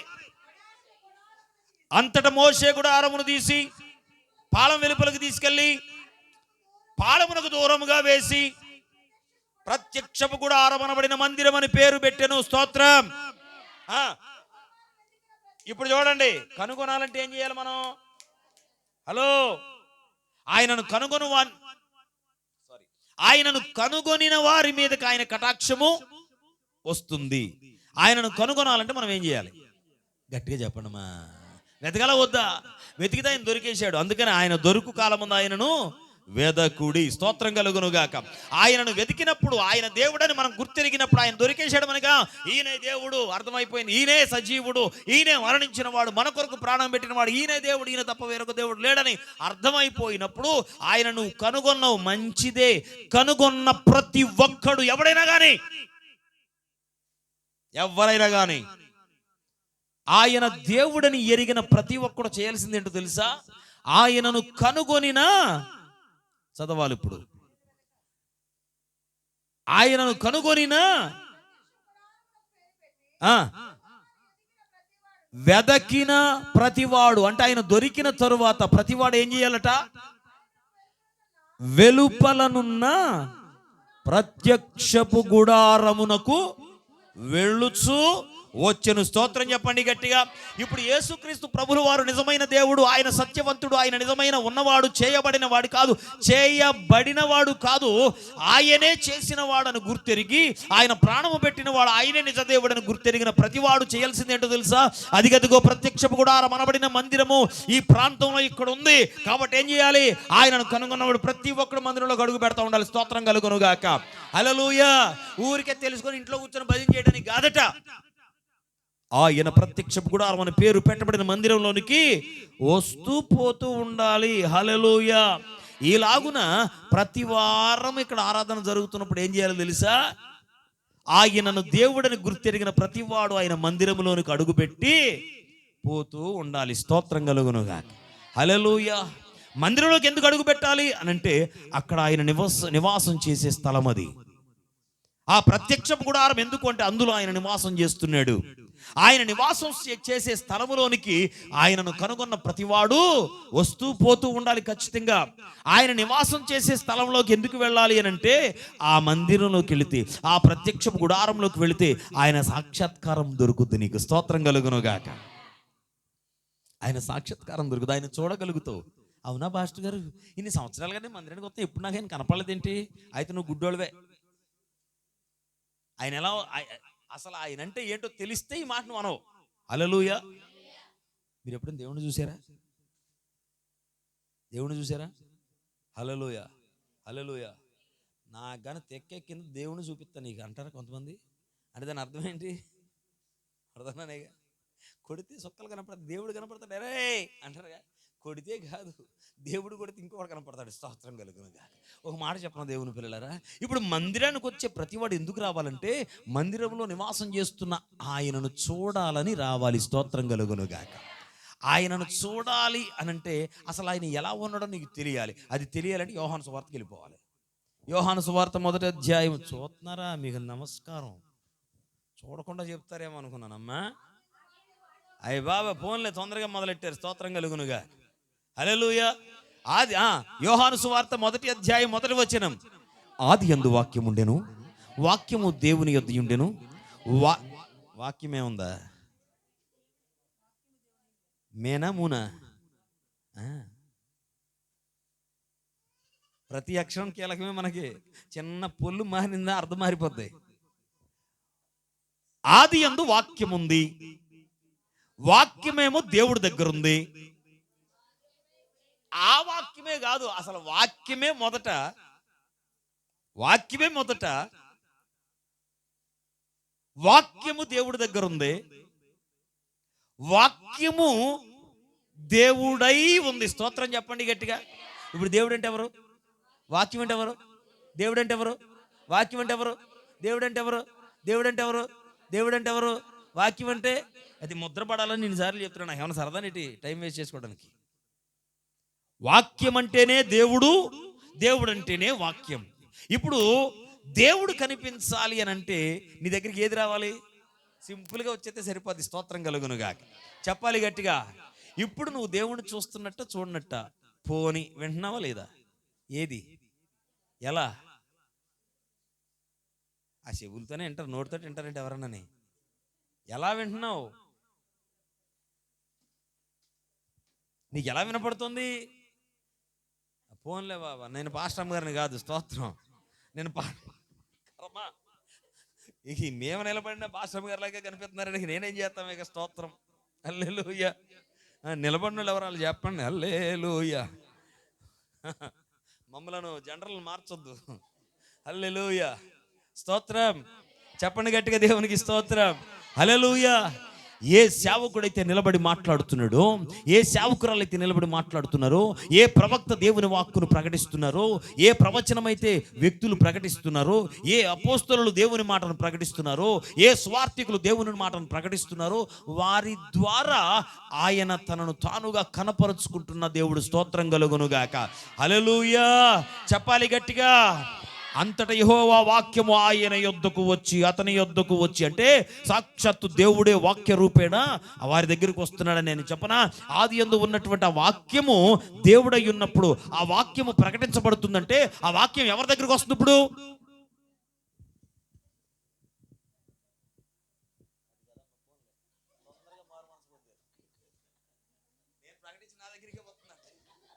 హల్లెలూయా. ప్రకటించబడుతున్న వాక్యం ఎవరి దగ్గరికి వస్తుంది? ఎవరి దగ్గర వస్తుంది? మీరు ఆ మా అనే మాట మానరు.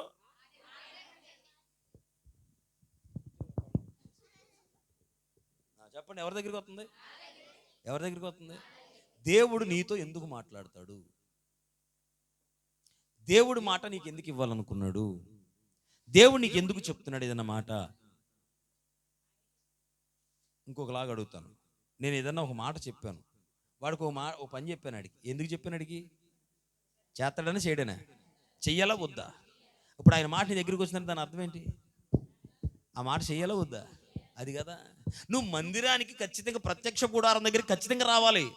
వెదిగావు కాబట్టి, ఆయన దొరికాడు కాబట్టి, నిజమైన దేవుడు అని తెలిసింది కాబట్టి నువ్వు ఖచ్చితంగా వచ్చి తీరాలి. వచ్చిన నీకేమవుతుందంటే ఆయన వాక్కు నీ దగ్గరకు వస్తుంది. సేవకుడు ద్వారా, సేవకురాల ద్వారా అనేక మంది అభిషేకం పొందిన వారి చేత నోట ఆయన మాట వెలువడుతున్నప్పుడు ఆ మాట నీ యొద్దకే వస్తుంది. ఇప్పుడు నేను ప్రకటిస్తున్నాను మాట ఎవరి కోసం? అది అమ్మ పోన్లే, మంచిది. స్తోత్రం కలుగు. దేవుడు నిన్ను దీవించును గాక. ఇప్పుడు బాగా కనబడ్డారు. దేవునికి స్తోత్రం. ఎవరి దగ్గరకు వస్తుంది? ఎందుకు వస్తుందో తెలుసా? ఆ మాట చొప్పు నువ్వు చేస్తావని. అందుకు రావాలి. ఊరికే వచ్చిపోవడానికి కాదు. మందిరానికి ఎందుకు వస్తారు? ఆదివారం వెళ్ళాలి కాబట్టి అండి. కాదు కాదు కాదు కాదు. నువ్వు వచ్చేది ఎందుకో తెలుసా? ఏ మాట అయితే ఆయన చెప్తున్నాడో ఆ మాట చొప్పున నువ్వు చెయ్యాలని ఇస్తాడు మాట నీకు. హల్లెలూయా. వచ్చి ఊరికే చూసి సోద్యం చూసి చప్పట్లు కొట్టి నిలబడ ఒక స్పీడ్ పాట, స్లో పాట పాడేసుకొని వెళ్ళిపోతామని కదా అర్పణిచ్చి. అలాగే ఒక మాట ఆయన చెప్పినప్పుడు ఆ మాట ప్రకారంగా నువ్వు చేయడానికి రావాలి ఆయన మందిరానికి. హల్లెలూయా. చెప్పండి, ఆయన మాట చేయడానికి రావాలి. చెప్పండి. మీకు నేర్పిస్తానికే వచ్చాను, ఏం చేస్తాను చెప్పండి. కొంచెం చెప్పుకొని వెళ్ళిపోతాను, మీ స్పీడ్గా అందుకోవట్లేదు నన్ను. అందుకనే నోట్లో పెట్టి నవలండి నవలండి నవలండి నవలండి అనాల్సి వస్తుంది ఇలా నేను. హల్లెలూయ, హల్లెలూయ. అది పాటికి ఏ సినిమా గురించి చెప్తే నెక్స్ట్ ఏం జరుగుతుందో కూడా చెప్పేస్తారు సీరియల్లో. హల్లెలూయ, హల్లెలూయ, హల్లెలూయ. ఇప్పటికిప్పుడు బిగ్ బాస్లో ఏం జరుగుతుందో చెప్పరా మీరు? సూపరు. ఫ్యాన్స్ బోర్డు మంది ఉంటారు. హల్లెలూయ, హల్లెలూయా. ఉన్నారా? అక్కడ ఉందా దేవుని వాక్యం కదా బిగ్ బాస్లో? దేవుని వాక్యం ఉందా? దేవుడు మీతో మాట్లాడుతున్నాడా? మాట్లాడతలే, మరి ఎందుకు చూస్తున్నావు? నన్ను పిలిస్తే ఇలాగే ఉంటుంది, మరి ఏం చేస్తాను చెప్పండి. అందుకే బాబాయ్ ఒక్క పూటకే కష్టం అనుకుని 3 రోజులు వీర్చారు నన్ను. హల్లెలూయా. ఇప్పుడు నన్ను 3 రోజులు భరించాలొద్దా? రేపు వచ్చేవాళ్ళు ఎంతమందో చూడాలి. ఇప్పుడు రేపు వచ్చేవాళ్ళందరూ స్తోత్రం చెప్పండి. ధైర్యం ఉంది బానే. హల్లెలూయా, హల్లెలూయా. దేవుని పిల్లలు గమనించండి, ఆయన నిజ దేవుడని ఆయన వెతికినప్పుడు, నీకు దొరికినప్పుడు ఆయన మందిరానికి వస్తున్నావు. వచ్చేది ఎందుకో తెలుసా? ఆయన వాక్కు ద్వారా ప్రత్యక్షపరచబడుతుంటే ఆ ప్రత్యక్షతలో నుండి దేవుడు నీతో ఏం మాట్లాడుతున్నాడో ఆ మాట ప్రకారంగా చేయడానికి రావాలి. అందుకే దేవుని మందిరానికి రావాలి. స్తోత్రం కలుగునుగాక. హల్లెలూయా. వారి మీదకి దేవుని కటాక్షం వస్తుంది, అందరి మీదకి రాదు. మందిరంలోకి వచ్చే ప్రతి వాడి మీదకి దేవుని కటాక్షం వచ్చేద్దంటానికి లేదు. ఇక్కడ వచ్చి ఆ వాక్కును పొందుకుంటున్న వారి మీదకి ఆయనకి ఇష్టం కలుగుద్ది. హల్లెలూయా. చెప్పండి. ఇప్పుడు ఆయన వాక్కు నీ దగ్గరికి వస్తుంది. ఏమని చేయమని తెలుసా? చెప్పిన వాక్యాన్ని చెప్పినట్టుగా చేయమని వస్తుంది వాక్యం. రైట్. ఇప్పుడు ఆ మాట ఖచ్చితంగా చెయ్యాలి. నేను అంటాను, ఇప్పుడు దేవుడు నీతో చెప్తున్నాడు, ఇంటికి వెళ్ళి పడుకోకుండా ప్రార్థన చేయమని చెప్పాడు అన్నాను నేను. ఇప్పుడు ఏం చేయాలి? ఇప్పుడు చేస్తారా లేదా? నిజం చెప్పండిలే, నేనేం అనుకోను. ఇప్పుడు ఎలాగో మీరు చూడరు కదా పాస్టర్ గారు, చూస్తే చూడాలి, దేవుడు చూడాలి. మీరు చూడరు కాబట్టి నేను ఒక మాటే కదా అనేసిపోతే పోలా. హల్లెలూయా, హల్లెలూయా. అంటే దేవుడు ఏ మాట అయితే చేయమని చెప్పాడో అది ఖచ్చితంగా చేయటానికే దేవుని మందిరానికి రావాలి. అక్కడట దేవుణ్ణి వెదకిన వారందరూ ప్రత్యక్షపు గుడారమునకు వెళ్ళుచు వచ్చును. స్తోత్రం కలుగును గాక. నువ్వు మందిరానికి వచ్చే దేవుని మాట చేయడానికి రావాలి. ఊరికే రాకూడదు, సరదాగా రాకూడదు. ఆదివారం కదా వెళ్ళాలి కాబట్టి రాకూడదు. ఖచ్చితంగా వెళ్ళాలి. వెళ్ళినటువంటి దేవుని మాటను పొందుకొని రావాలి. ఎందుకంటే దాని ప్రకారంగా చేస్తేనే నీకు దీవెన. హల్లెలూయా. ఆయన కటాక్షం ఎప్పుడు కలుగుతుంటే ఆయన మాట ప్రకారంగా నువ్వు చేస్తేనే కలుగుద్ది. నీకు ఆయనకు నీ వంట ఇష్టం కలిగేది అప్పుడే. అది కలిగిందా నువ్వు ఏదడిగితే అది ఇస్తాడు ఆయన. హల్లెలూయా, హల్లెలూయా. ఇప్పుడు ఆయన ఏం చెప్తున్నాడో తెలుసా? అమ్మా, నా మాట మీరు జాగ్రత్తగా ఆలకించండి. నాలోనే రక్షణ ఉంది, నా రక్షణ మీరు పొందుకోండి అన్నాడు. పొందుకోవాలి వద్దా? చెప్పాలి గట్టిగా. రక్షణ పొందుకోమన్నాడా లేదా? ఇప్పుడు ఆ వాక్యం నేడే రక్షణ దినమని దేవుని వాక్యం చెప్పాడు. ఇంత గొప్ప రక్షణ నేను రక్షణ చేస్తే నువ్వు ఎలా తప్పించుకుంటావు అన్నాడు. భయం ఎలా వద్దు. ఇప్పుడు అమ్మో నువ్వు నిజదేవుడు నాకు అర్థమైపోయింది అయ్యా, బాప్తిజం పొందితేనే పరలోకం లేదని అర్థమైంది. నువ్వు మాట నాకు అర్థమైంది, నా కోసమే చెప్పావు అని నీకు అర్థమైనప్పుడు నువ్వేం చేయాలి? ఇప్పుడు పొందాలొద్దా? చెప్పరే గట్టిగా, చెప్పాలి గట్టిగా. హల్లెలూయా. నేను ఇంకా బాప్తిజం పొందలేను అన్న వాళ్ళు ఎవరు లేరుగా ఇక్కడ. అందరూ బాప్తిజం పొందేసిన వాళ్ళే ఉంటారు అనుకుంటున్నాను నేను. కొంచెం సంవత్సరం వచ్చినప్పుడు అడిగాను కదా, అందరూ పొందేసినట్టే ఉన్నారు. అది రాలేదే. వాడి పేరేంటి? బిన్నువా? అది పేరేంటండి? అది కుర్రోడు వచ్చాడు కదా, బిన్నువా? ఏడి ఉన్నాడంటే ఇక్కడే. మంచివాడు. ఆ రోజు నేను ఇక్కడ వాక్యం చెప్తుంటే బయట కూర్చొని వీటి గురించి చెప్తున్నాను. అప్పటికప్పుడు ఇమ్మీడియట్గా వాక్యం అర్థమైపోయింది. అడిగి అమ్మో ఇదే నేను వేసి తిరిగేది చిచ్చి అనుకుని తీసి నాకు చూపిస్తున్నాడు. ఇలాగా బయట నుంచి గంతులేసాను నేను లోపల. స్తోత్రం కలుగునుగాక. అప్పటి నుంచి వాడి కొరకు చెప్తూనే ఉంటారు. ఈవిడ మీకోసం కలవరిచ్చేస్తున్నాడండి బాబు, బాప్తిజం పొందాలని. హల్లెలూయా. ఇప్పుడు వాడికి అర్థమైంది కాబట్టి పొందడానికి సిద్ధపడ్డా. నేనేమంటాను తెలుసా? వాక్యం నీ ఎద్దకు వచ్చింది, రక్షణ అందరూ పొందేశారు కదా, మీరు అందరూ పొందేశారు కదా, అందరూ బాప్తిజం పొందేశారు కదా, మీరంతా ఉన్నారా? ఎవరు చేతులు ఎత్తండి. నేను ఇంకా బాప్తిజం పొందలేదన్న వాళ్ళు చేయి చూపించండి సార్. ఎరా నానా, ఏమ్మా చేయి చూపించండి గట్టిగా. ఇక్కడున్నారా? రైట్. ఇంకా పైకెత్తండి 2 చేతులు. నువ్వు పొందలేదు ఇంకా నువ్వు ఏం పాస్టర్ గారా? చేతులు పైకెత్తండి. ఇంకా పొందలేదు. రైట్. అమ్మ మీరు ఇంకా పొందలేదా? మరి చేతులు పైకెత్తండి. పూర్తిగా చూపించండి. నాకెందుకు సగం శుద్ధి? నాకెందుకు సగం శుద్ధి? వెదవ బుద్ధి అన్నారట. మన మంచి బుద్ధి కాబట్టి పూర్తిగా చేయి చూపించండి. 1 2 3 4 5 6. నువ్వు వద్దులే బాబు, చిన్నదాన్ని. 6 నువ్వు కూడా వద్దులేదు అప్పుడే. నువ్వేం చదువుతున్నావు? నువ్వు కూడా వద్దులే. ఎన్ని మొత్తం? 2 3 4 5 6 7. ముచ్చటగా 7. హల్లెలూయా. నేను ఒక మాట అడగాలి ఇప్పుడు. నువ్వేం చదువుతున్నావు? మంచిది, నువ్వు సూపర్. రాత్రి 9th క్లాస్ చదివే పిల్లలు 2 నిన్న బాప్తిస్మానికి వచ్చారు. వాళ్ళు ఏడుస్తుంటే గుండెలు పగిలిపోయినాయి. 9th క్లాస్ వస్తున్నారు. మీరు ఇంకా పొడుగున్నారు, కానీ వాళ్ళు ఇంకా పొట్టుకున్నారు. వాళ్ళు వచ్చి ఏడుస్తుంటే, వాక్యం చెప్తుంటే ఏడుస్తున్నారు. వాళ్ళు పిల్లలండి, 9వ తరగతి చదివే పిల్లలు. వాళ్ళు ఏడుస్తున్నారు. పగలు అంత ఏడ్చి ఏడ్చి ఏడ్చి నాకు బాప్తిస్మం కావాలని వచ్చారు వాళ్ళు. రాత్రికి ఇంకా బలపడిపోయారు. రాత్రి బలపడిపోతే నేను రాత్రి పిలిచి కౌన్సిలింగ్ ఇచ్చాను వాళ్ళకి. కౌన్సిలింగ్ ఇచ్చి, అమ్మా మీరు సరదా కోసం ఎత్తారు. లేదు పాస్టర్ గారు, మాకు అర్థమైంది, రక్షణ లేకపోతే మా పరిస్థితి ఏమైపోతుందో నాకు తెలుసు, మేము ఎలా దారి తప్పేస్తామో మాకు తెలుసు. వాళ్ళు ఖచ్చితంగా చెప్పిన మాటలు ఇవి. పోరాటం కలుగుద్ది ఇక నుంచి మీకు అంటే. వాళ్ళు అన్నారు, దేవుని కొరకు చచ్చిపోవడానికన్నా సిద్ధపడిపోతున్నామని అన్నారు. వాళ్ళు డిగ్రీ చదవట్లేదు. వాళ్ళు పీజీలు చేయట్లేదు, ఉద్యోగాలు చేయట్లేదు. 9th క్లాస్ చదివే పిల్లలు. వాళ్ళని చూస్తే వాళ్ళ తల్లిదండ్రులు ముచ్చటపడిపోయారు. అబ్బా, నా పిల్లలు ఇప్పుడు మాకు మంచి పేరుని తీసుకొస్తారు.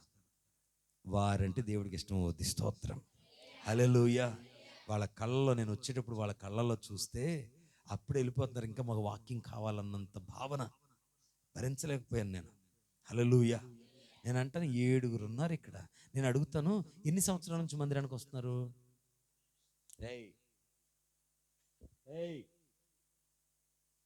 ఎన్ని సంవత్సరాల నుంచి మందిరానికి వస్తున్నారు? మాట్లాడండి త్వరగా. నువ్వు చెప్పరా, పోనీ నువ్వు చెప్పరా. ఎన్నాళ్ళ నుంచి వస్తున్నారు? బాబాయ్ నన్నే చూసాడరా బాబా. చెప్పండి అమ్మ, ఎన్ని సంవత్సరాల నుంచి వస్తున్నారు చెప్పండి మీరు, పోనీ కదా. 30 సంవత్సరాల నుంచి వస్తున్నారా లేదా? 10 సంవత్సరాలు, 15 సంవత్సరాలు, 5 సంవత్సరాలు, 2 సంవత్సరాలు, 4 సంవత్సరాలు వస్తున్నారా లేదా? నేను అంటాను, ఇన్ని సంవత్సరాలు నువ్వు మందిరానికి వస్తుంటే దేవుడు ఒక్క మాట కూడా నీతో చెప్పలేదా? చెప్పాలి. ఎప్పుడు బాప్తిసం గురించే చెప్పలేదు అసలు? చెప్పండి. ఎప్పుడు అసలు బాప్తిసం గురించే దేవుడు మాట్లాడలేదా? మాట్లాడా? ఇప్పుడు మాట్లాడిన మాట నువ్వు చెయ్యాలనా వద్దనా? మరి చెయ్యాలని దేవుడు మాట్లాడినప్పుడు చెయ్యాలా వద్దా? అవి నా మాటలు దేవుడు మాట్లాడే, ఖచ్చితంగా దేవుడు మాట్లాడగా అప్పుడు చెయ్యాలా వద్దా? చేయలేదంటే నువ్వేం చేస్తున్నట్టు తెలుసా? దేవుని మాటకు ఇప్పుడు నువ్వంటే దేవుడు ఇష్టం అవుద్దా? లాజిక్కేనా? లాజిక్తో పని లేదు. ఇది వాస్తవం. ఇది స్తోత్రం కలుగును గాక. చేతులెత్తిన 7 మాట్లాడుతున్నాను నేను. ఇన్ని సంవత్సరాలుగా దేవుని మందిరానికి వచ్చి దేవుని వాక్కును వింటూ వెళ్ళిపోతున్నావు. నువ్వంటే ఇంకా దేవుడికి ఇష్టం కాల. కారణం ఏంటంటే ఎప్పటికీ ఆయన మాటను చెయ్యాలన్న విధేయత నీకు రాలేదు. అదే రాత్రి ఈరోజు పగల చెప్పిన వాక్యం. స్తోత్రం చెప్పండి. ఆయనకి విధేయత చూపించకపోతే పరలోకం వెళ్ళగలుగుతావు? మొదటి దానిలోనే నువ్వు స్టెప్ వేయలేకపోయావే. ఆయన దేవుడిని ఒప్పుకొని మందిరానికి వచ్చావు. పాలనలో ఉన్నటువంటి నీవు ఆ ప్రత్యక్ష గుడారంలోకి అడుగు పెట్టావు, మంచిదే.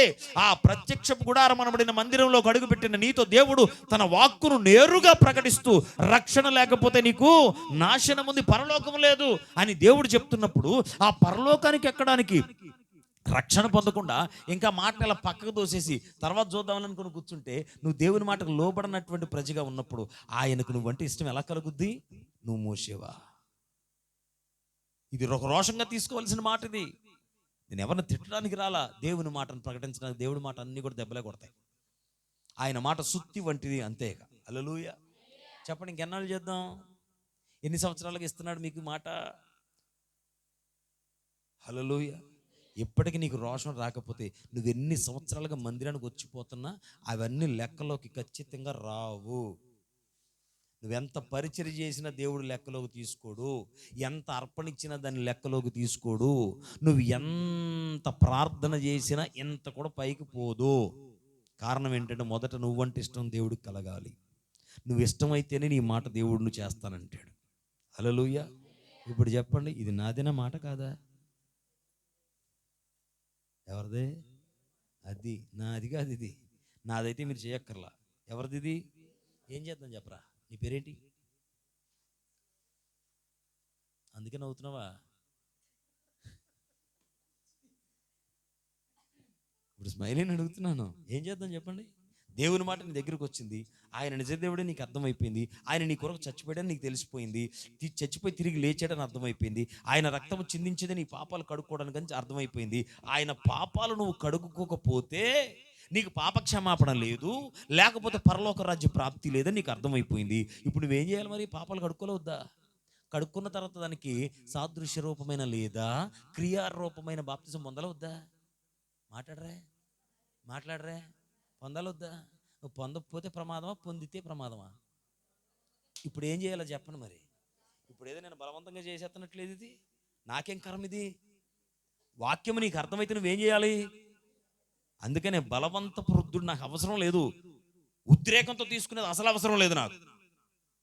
నీకు మాట అర్థమైతే నిజమే, ఇది దేవుని మాట నా యుద్ధకు వచ్చింది, నేను ఖచ్చితంగా బాప్తిజం పొందాల్సింది, ఇన్ని సంవత్సరాలు వ్యర్థంగా పోగొట్టేసాను, నీకు అర్థమైనప్పుడు ఇప్పుడు నాకు బాప్తిజం ఇమ్మని అడగాలి పాస్టర్ గారిని. ఆమేన్ చెప్పండి, మీకేం అర్థమైంది ఇప్పుడు మరి? ఆయన వెతికితే మందిరానికి వెళ్ళాలని అర్థమైందా? వెళ్ళి నీవు ఆయన మాట నీకు అర్థమైనప్పుడు ఆయన మాటను చేయాలని అర్థమైందా? చేయాలన్నప్పుడు మొట్టమొదటి మాట ఆయన చెప్పింది, నేను నీ కోసం వచ్చి చచ్చిపోయాను, నా రక్తంలో మీ పాపాలు కడుక్కొని బాప్తిజం పొందన్నాడు ఫస్ట్. ఇదిగో దేవుని రాజ్యము సమీపముగా ఉన్నది, మీరు మారు మనసు పొందండి అన్నాడా?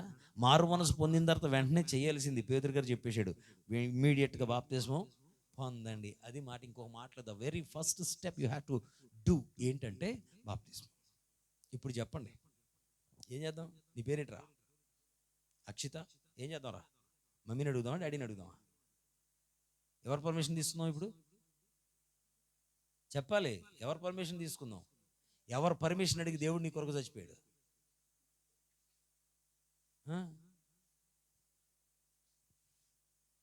నలుగురు లేచారు రాత్రి, అవండి నిన్న పగలు నలుగురు లేచారు, ఉన్నదే నలుగురు చేతులు ఎత్తిన, ఉన్నవాళ్ళే నలుగురు, వాళ్ళు బాప్తిజం పొందడానికి ఈ నలుగురు చేతులు ఎత్తారు. మంచిది, స్తోత్రం. ఎత్తిన తర్వాత ఇది అయిపోయిన తర్వాత బాప్తిస్మాలకు రెడీ అని చెప్పి పాస్టర్ గారు అనౌన్స్ చేశారు. చేసిన తర్వాత నేను రూమ్కి వెళ్ళిపోయాను, పాస్టర్ గారు కూడా వచ్చేసారు. వినండి, వచ్చేసారు. వచ్చేసిన తర్వాత ఎంతమంది వచ్చేసారా మరి బాప్తిస్మానికి అని అంటే, ఇద్దరు వచ్చారు, ఇద్దరు రాలేదన్నారు. ఇద్దరు రాలేదంటే వాళ్ళ అమ్మోళ్ళు అప్పుడే వద్దన్నారంట. ఎవరు ఎవరు ఎవరు చెప్పాలి, ఎవరు? నేను ఇప్పుడు పాస్టర్ గారిని అడుగుతాను, మీ అమ్మాయిని ఎందుకు తీసుకోవద్దన్నారు అని అడుగుతాను. నేను ఏమంటారు తెలుసా? నేను ఎప్పుడు చెప్పలేదని బాబోయ్, చెప్పారా? అంతేనా?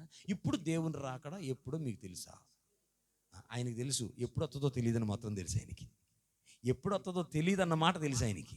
అందుకని ఆయన సిద్ధపడిపోయి ఇప్పుడు రెడీగా ఉన్నారు. ఓకే, ఇప్పుడు దేవుని రాకడ వచ్చి మధ్యాకాశంలో మేఘం మీద నిలిచి కమ్ ఎలీషా అనగానే, yes Lord I'm ready to come with you అని ఆయన ఇమీడియట్గా మేఘం ఎక్కేసాడు. అయిపోయింది.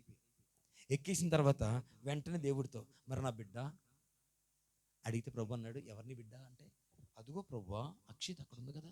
అబ్బే కాదు కాదు, నాకు తెలియదు ఆవిడ ఎవరో. అప్పుడు గుండెలు బాదుకుంటు, తండ్రి అయ్యో నా బిడ్డ విడవబడితే ఎలాగా?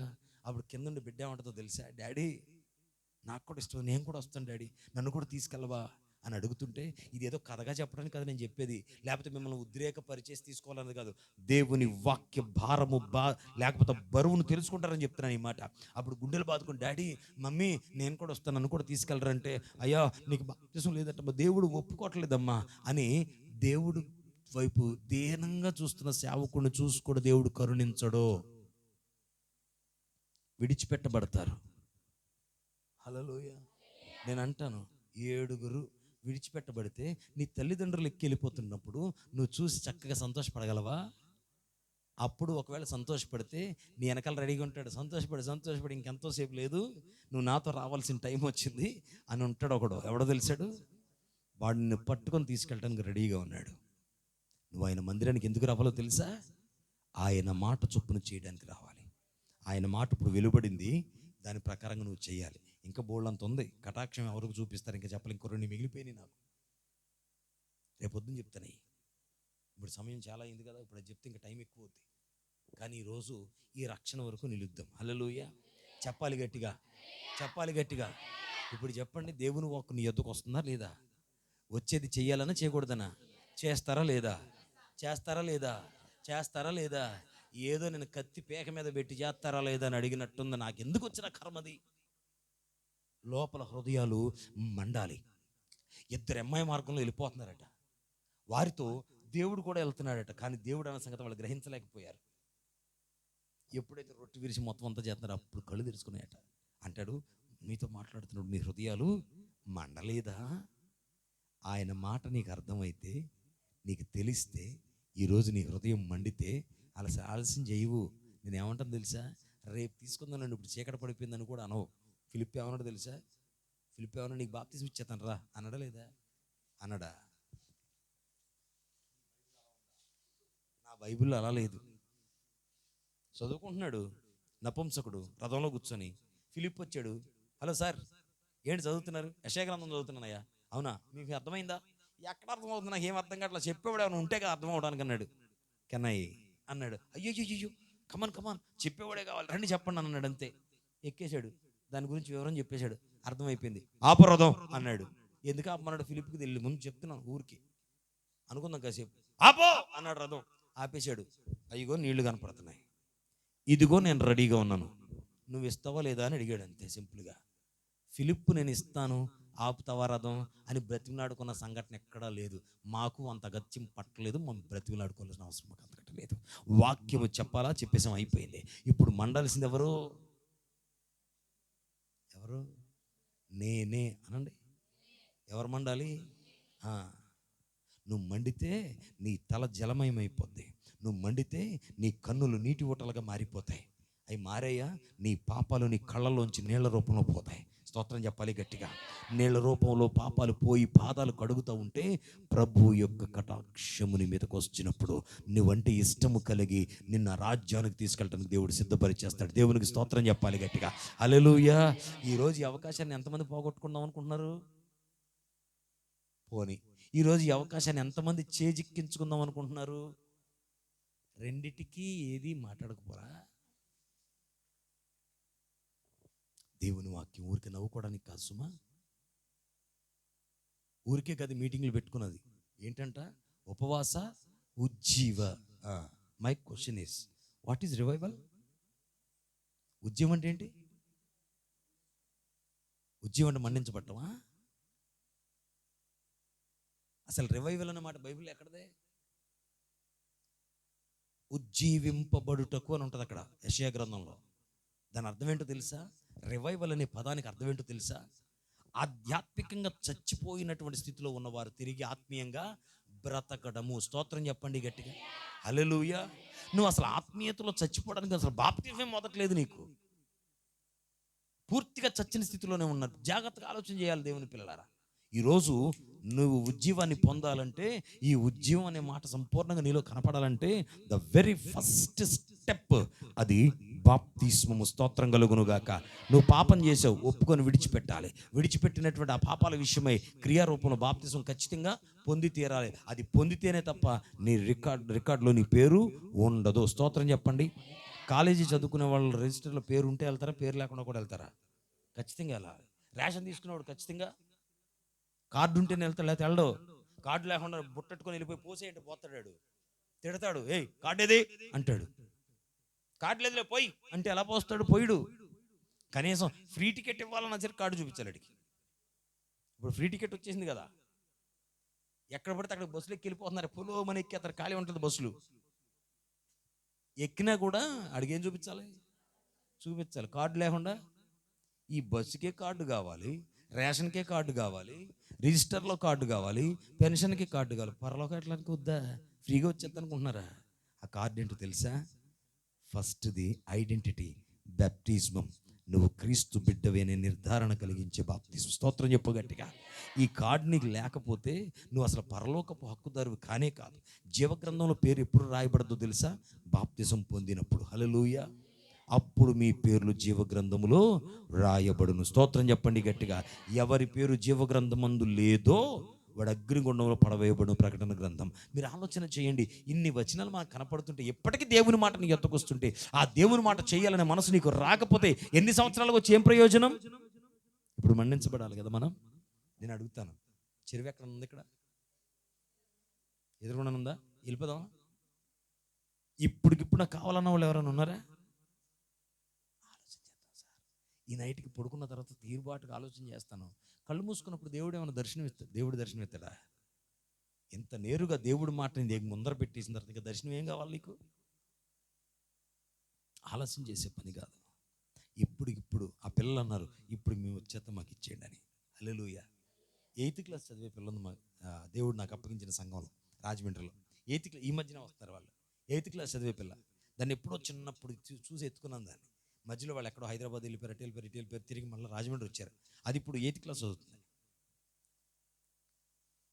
జస్ట్ 2 weeks వచ్చింది, 2 వారాలు వచ్చింది. వాక్యం బాగా అర్థమైపోయింది దానికి. అర్థమైపోయి అడుగుద్ది, నాకు బాప్తిసం కావాలి పాస్టర్ గారు అంటుంది. ఏం చదువుతుంది? 8th క్లాస్ చదివే పిల్లలకి వాక్యం అర్థమై బాప్తిజం కావాలంటున్నారంటే ఎంతో ఎదిగిపోయి జ్ఞానం ఉండి వయసు వచ్చేసిన వాళ్ళు ఇంకా అలాగా చూస్తున్నారంటే ఏం చెప్పాలి? ఉద్యోగం ఇక్కడ రాలా, ఎక్కడొచ్చిందో తెలుసా? ఆ 2 9th క్లాస్ చదువుకునే పిల్లల దగ్గర వచ్చింది, ఆ 8th క్లాస్ చదువుకునే పిల్లల దగ్గరికి వచ్చింది. ఇంకో చిన్న విషయం చెప్పనా? పల్లెటూరు, నేను సేవ చేసేది ఇంకో పల్లెటూరు ఉంది, ఇనుగంటివారిపేట. ఆ పేటలో సంఘస్థుల్లో ఒక కుటుంబంలో ఉన్నటువంటి ఒక చిన్న పిల్లడు ఉన్నాడు. ఆడికి మా ఉంటే 7-8 ఏళ్ళు ఉంటాయి, నాకు తెలిసి 7-8 ఏళ్ళు ఉంటాయి అంతే. అంటే చిన్నోడు పెద్దోడాడు, 7-8 ఏళ్ళు ఉంటాయి. ఎంతోడాడు? నా వాక్యాలు ఎప్పుడు చాలా అంటే దేవుడు బలపరిచిన దాన్ని బట్టి బలంగానే చెప్తాను నేను. ఆ వాక్యాలు కొంచెం అర్థమయ్యే రీతిలో చెప్తాను టైం అయినా కూడా. ఆడికి ఏం అర్థమైపోయిందో, ఇంటికి వాళ్ళ అమ్మల్ని నన్ను తినేస్తున్నాడు పట్టుకొని. ఏమన్నా తెలుసా? అమ్మో నాకు బాప్తిజం కావాలి, నువ్వు చెప్తావా లేదా? పాస్టర్ గారు నాకు బాప్తిజం ఇవ్వమని చెప్పాడు. ఏ వయసుడు? 7-8 ఏళ్ళు ఉన్నాయి ఆడికి. ఆడు అడుగుతున్నాడు. అడుగుతుంటే వాళ్ళు వచ్చి అంటారు, అయ్యగారు ఇది బాప్తిజం కావాలని అడుగుతున్నారు అని అంటే, ఎరా అంటే అవును పాస్టర్ గారు అంటాడు. వాళ్ళ అమ్మళ్ళు అంటారు, అప్పుడే ఎందుకురా నీకు అని మేము అంటే ఆడు అంటాడండి, నేను చచ్చిపోతే నేను పరలోక రాజ్యం వెళ్ళను, అప్పుడు నువ్వు చెప్తావా అని అడుగుతున్నాడు అటు వాడు. ఆడి వయసు ఎంత, ఆడికి అర్థమైన మాట ఏంటి? ఆడికి అర్థమైన మాట ఇప్పటికీ నీకు అర్థం కావట్లేదు. ఇన్ని ఏళ్ళు వచ్చినా అంటే దేవుడు నువ్వంటే ఇష్టపడిపోవాలా? నువ్వేది అడిగితే చేసేయాలా? ఇల్లు ఇమ్మంటే ఇచ్చేయాలి, అద్భుతం చేయమంటే చేసేయాలి, పిల్లలు ఇమ్మంటే ఇచ్చేయాలి, ఆస్తులు ఇమ్మంటే ఇచ్చేయాలి, ఎక్కడికి వెళ్తే అక్కడికి ఏ పని జరగాలంటే జరిగించేయాలి. బాప్తిజం మాత్రం వద్దా నీకు? దేవుడు ఊరుకుంటాడా? లెక్క రాస్తున్నాడు, జాగ్రత్త. నేను అంటాను, ఇదే మిక్కిలి అనుకూల సమయము. ఇంత గొప్ప రక్షణను నిర్లక్ష్యం చేస్తే నీవు ఖచ్చితంగా తప్పించుకోలేవు. ఇప్పుడు చెప్పండి, పొందాలా వద్దా? పొందాలా వద్దా? ఫస్ట్ దేవుణ్ణి వెతకాలి. వెతికిన వారు ఏం చేయాలో తెలుసా? మందిరానికి వచ్చిపోతా ఉండాలి. మందిరానికి ఎందుకు రావాలి? వాక్యము ప్రత్యక్షతను పొందుకోవడానికి. ఆ వాక్యము వస్తుందా రావట్లేదంటే వస్తుంది. వచ్చేది ఎందుకు అంటే చెయ్యాలి వాక్యం. వాక్యాన్ని చేయకుండా వచ్చిపోతానికైతే కుదరదు. ఇప్పుడు ఆ వాక్యం నీ ఎద్దుకు వచ్చింది, ఇప్పుడు నువ్వు చెయ్యాలా వద్దా? చెయ్యకపోతే ప్రమాదం ఉంది. ఆయన రాకడ ఎప్పుడో మనకి తెలియదు, ఆ గడియ ఎప్పుడు వస్తుందో మనకి తెలియదు. అది దొంగలా ఉంటుందని అన్నాడు. యేసుక్రీస్తు దొంగ కాదు. దొంగ ఎలా వస్తాడో తెలీదో అలాగే దేవుని రాకడ కూడా తెలియదు అని ఒక సాదృశ్యం కదా చెప్పింది. ఇప్పుడు ఆయన గడియ ఎప్పుడు వస్తుందో తెలియదు, వచ్చే దినాలు ఎలా ఉంటాయో చెప్పేశాడు. భూకంపాలు కలుగుతాయి, కరువులు వస్తాయి, యుద్ధాలు జరుగుతాయి, రాజ్యం మీద రాజ్యము, జనం మీద జనము, అబద్ధ ప్రవక్తలు, మోసం చేసేవాళ్ళు, నేనే క్రీస్తునని చెప్పి వచ్చేవాళ్ళు, ఇవన్నీ జరిగిపోతున్నాయి. ఎప్పుడు నుంచో జరిగిపోతున్నాయి. అయినా ఎందుకు ఆలస్యం అవుతుందో తెలుసా?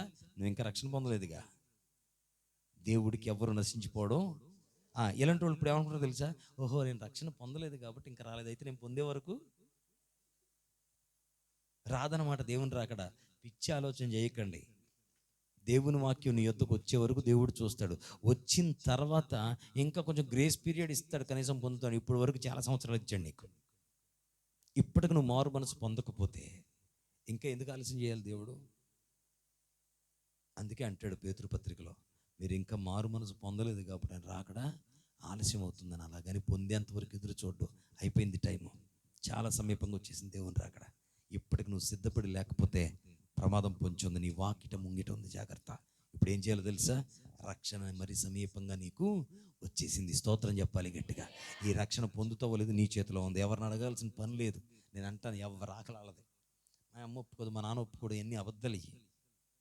ఎందుకు ఒప్పుకోరు? నువ్వు మంచిగా బారతానంటే తల్లిదండ్రులు వద్దంటారా? నువ్వు తల్లిదండ్రులకు మంచి పేరుని తీసుకొస్తానంటే వద్దంటారా? దేవునికి మహిమకరంగా బ్రతుకుతానంటే వద్దంటారా?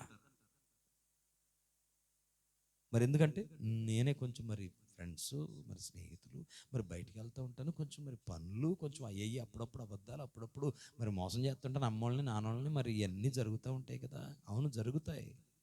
ఆయన చూచే దేవుడు అయి ఉన్నాడు, జాగ్రత్త. చూసి లెక్క రాసే దేవుడు అయి ఉన్నాడు, జాగ్రత్త. ఇప్పుడు ఏం చేయాలో తెలుసా? చూస్తున్నాడు, ఇన్ని సంవత్సరాలుగా దేవుడు మాట దగ్గరికి వస్తుంది కాబట్టి భయం వేయాలి. అందుకని ఆలస్యము చెయ్యక ఇప్పుడే దేవుడిని యొద్దకు వాక్య రూపేణ వచ్చినప్పుడు ఆ వాక్యము గుండా నడవాలని ఒక స్థిర నిర్ణయాన్ని నువ్వు తీసుకోగలిగితేనే ఈ మీటింగ్స్ నీ పరంగా సక్సెస్ అయినట్లు లెక్క. ఈ మీటింగ్స్ ఎవరి కోసమో చెప్పనా? నీకోసమే, మీకోసమే. నువ్వు రక్షణ పొందుతావనే దేవుడు తన మాట రూపాన్ని నీ దగ్గరకు వచ్చాడు. లోబడతావో లోబడవో నీ చేతిలోనే ఉంది. ఇంకా ఉన్నాయి కొన్ని. కటాక్షం ఎవరి మీద చూపిస్తాడు? ఇప్పుడు చెప్పండి, దేవుని కటాక్షము ఎవరి మీదకి వస్తుంది? నీ మీదకి ఎప్పుడు వస్తుందో తెలుసా? ఆయనను మొదట వెతికి ఆయనను నువ్వు దొరికించుకున్నప్పుడు. ఆయన దొరికేశాడు, నిజమైన దేవుడు ఈయనే, నీకు అర్థమైపోయింది. దొరికించుకున్న నువ్వేం చేయాలో తెలుసా? మందిరానికి వచ్చిపోతూ ఉండాలి. మందిరానికి ఎందుకు రావాలి అంటే ఆయన వాక్యమును విని ఆ వాక్య ప్రకారంగా నడవడానికి రావాలి. విన్నావా లేదా? ఇప్పుడు నడవాలా వద్దా? నడవండి, వెళ్ళిపోతాం చెరువులోకి. Serious, I'm not joking. It's a serious issue. అర్థమవుతుందా మీకు? రక్షణ అనేది ఎంత సీరియస్ మీకు అర్థం కావట్లా. అది లేకుండా ఇంకా దేవుడు అంటే, దేవుడికి నా సంగతి తెలుసులేండి, నేనంటే అంత ఇష్టమో. అవునా? అది నువ్వు డబ్బా కొట్టుకోవడంలో పని అవ్వదు. దేవుడే సాక్ష్యం ఇవ్వాలి. స్తోత్రం. ఈరోజు ఆ సాక్ష్యాన్ని నువ్వు పొందట్లేదు అని అంటే నీ స్వబుద్ధిని ఆధారం చేసుకొని బ్రతుకుతున్నావు కాబట్టి నువ్వు రక్షణ రాలేకపోతున్నావు. హల్లెలూయా. చెప్పండి, రక్షణ పొందాలా? అమ్మా, పొందాలా వద్దా? ఇంత టైం ఇచ్చాడుగా, సరిపోద్దా లేదా దేవుడు ఇచ్చిన టైం? ఇప్పుడు ఏం చేయాలి మరి? నేను అంటాను, ఒకవేళ ఈ మీటింగ్సే మన జీవితాలకు లాస్ట్ అయితే, అదేంటి పాస్టర్ గారు అలా అంటారు? మీరు అలా మాట్లాడకూడదు. మరి ఎలా మాట్లాడాలి? నా మాట కాదు, ఆయన ఎప్పుడు వస్తాడో తెలియదు. ఎప్పుడు తిరిగి నరులను ఆయన రమ్మంటాడో అది ఆయన చెప్పిన మాట, అంతే కదా. నరులారా తిరిగి రమ్మన్నప్పుడు ఈ దేహమును విడిచిపెట్టి పోవాలని అన్నాడు. అది ఆయన ఎప్పుడు అంటాడో తెలియదు. అది నా మాట కదా, ఆయన మాట అది. కాబట్టి ఏం చేయాలి? ప్రాణం ఉండగానే. హల్లెలూయా. హిజ్కియాతో అంటాడు, హిజ్కియా ప్యాక్ కర్ దో, యువర్ టైమ్ ఈజ్ అప్. నీ సమయము అయిపోయింది, నీ ఇల్లును చక్కబెట్టుకు అనడలేదా? అనంగానే ప్రభు సన్నిధిలో అప్పుడే ప్రభు చంపేస్తావా నన్ను, అప్పుడే తీసేసుకుంటావా? ఏడ్చాడు. 15 ఏళ్ళు పెంచేశాడు. స్తోత్రం చెప్పరే. ఇప్పుడు ఆ ఏడుపు నువ్వు ఏడుస్తావనే వాక్యం నీ ఎద్దకు వచ్చింది, నవ్వుతావని కాదు. ఆ ఏడుపు ఏడుస్తావనే నీ ఎద్దకు వచ్చింది వాక్యం. ఆ తీర్మానం తీసుకుంటావనే వచ్చింది. వెలుగుండగానే ఇల్లును సర్దుకుంటావు, చక్కబెట్టుకుంటావనే వాక్యం నీ వెలుగు దగ్గరికి వచ్చింది. ప్రత్యక్షత దొరికింది, ఆయన ప్రత్యక్షపరుచుకున్నాడు. ఆ ప్రత్యక్షతలో నీ జీవితాన్ని సరిచేసుకున్నావా? అది నీకు దీవెన. స్తోత్రం కలుగునుగాక. నేను అంటాను, ప్రార్థన చేసుకోవడానికి మోకాళ్ళు వేస్తాం. ఇప్పుడు నేను అంటాను తెలుసా, నిజంగా నీ హృదయం మండితే, ఆ ఉద్యమం అనేది నీ జీవితంలో కనపడితే, నీ కళ్ళు నీరు కార్చకుండా ఉండదు. ఎందుకో తెలుసా? నీ పాపాలు ఒప్పుకుంటున్నప్పుడు నీ కన్నీళ్లు జలమయమైపోతాయి. పాపము చేత పట్టబడిన స్త్రీ యేసుక్రీస్తు దగ్గరకు వచ్చి ఓర్ను పడి ఏడుస్తుంది. దేవుడు విస్తారమైన పాపములను క్షమించేశాడు. నేను అంటాను, మనం ఎవరు నీతిమంతులము కాదు, అందరూ పాపం చేసి ఆయన మహిమను పొందలేకపోతున్నాం. కనుక ఏం చేయాలో తెలుసా? ఐఎమ్ ఏ సిన్నర్, నేను పాపిని ప్రభువా, నన్ను క్షమించు, నాకు రక్షణ కావాలి. అది కావాలంటే వీటన్నిటిని విడిచిపెట్టేస్తాను ప్రభువా, పాపం చేయను, లోకంలో పన్ను, నన్ను క్షమించవా? ఈ ఒక్క మాట కావాలి నీ దగ్గర నుంచి. దేవుడు అందుకనే ఈ వాక్యం ముందర పెట్టాడు. ఏం చేస్తావు? పొందేసిన వాళ్ళు కూడా మళ్ళీ ఒకవేళ రక్షణ పోగొట్టుకున్నారేమో, దాన్ని సరి చేసుకోవడానికి రేపు పగల మాట్లాడతాను. ఇప్పుడు వచ్చిన వాళ్ళు ఎవరు రేపు పగలు రావడం మానేయకండి. మానేస్తే వాక్యాన్ని పోగొట్టుకుంటారు. మంచి మాటలు ఉన్నాయి. స్తోత్రం కలుగునుగాక. అసలు ఇదంతా ఇప్పుడే చెప్పాలనుకున్నాను, కానీ బాప్తిస్మ దగ్గర దేవుడు ఎందుకు నన్ను ఆపాడు అక్కడ అంటే, నిన్ను దేవుడు ఎంతగా ప్రేమిస్తున్నాడో చూడండి. అందుకే ఈ వాక్యం చేత నిన్ను హెచ్చరిస్తున్నాడు. మోకరించని ప్రార్థన చేద్దాం. హల్లెలూయా, హల్లెలూయా, హల్లెలూయా. స్తోత్రం. Thank you Lord. Hallelujah, hallelujah. స్తోత్రం. Thank you lord. మోకరించాలి, ప్రార్థన చేయాలి. అందరు కళ్ళు మూసుకోవాలి.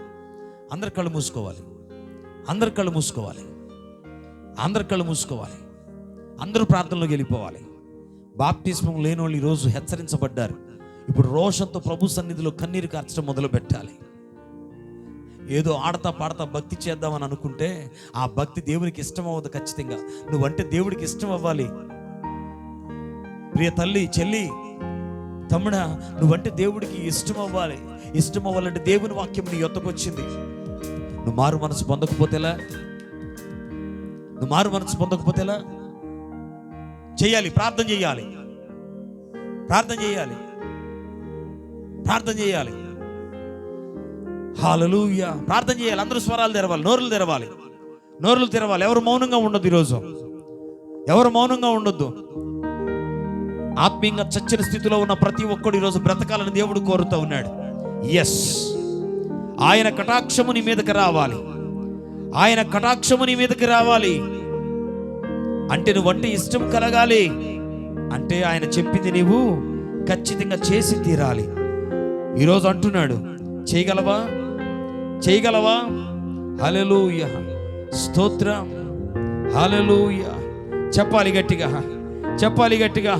మాట్లాడగలగాలి, మాట్లాడగలగాలి, మాట్లాడగలగాలి, మాట్లాడగలగాలి. Thank you Lord. హల్లెలూయా.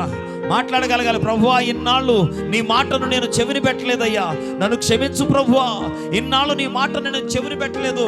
ఇన్నాళ్ళుగా రక్షణ కొరకు నేను తీర్మానమే చేసుకోలేకుండా పోయాను. ఇన్ని సంవత్సరాలుగా మందిరానికి వస్తున్నాను కానీ నేనంటే నీకు ఇష్టం కలిగే జీవితాన్ని కలిగి ఉండలేకపోయాను. Sorry lord. ఎవరు కన్నీరు కార్చగలుగుతారు ఈరోజు ఆయన పాదాలు కడగడానికి? వ్యర్థమైన భక్తి ఆయనకి అక్కర్లేదట. Thank you Lord, thank you Lord. Hallelujah, స్తోత్రం. Thank you Lord. Yes, hallelujah. Thank you Lord. మాట్లాడరే, మాట్లాడరే, మాట్లాడరే, మాట్లాడరే, మాట్లాడరే, మాట్లాడరే. ఏం ఒప్పుకుంటున్నావు ఆయన దగ్గర? ఏం ఒప్పుకోలు చేస్తున్నావు? ఏం ఒప్పుకోలు చేయగలుగుతున్నావు?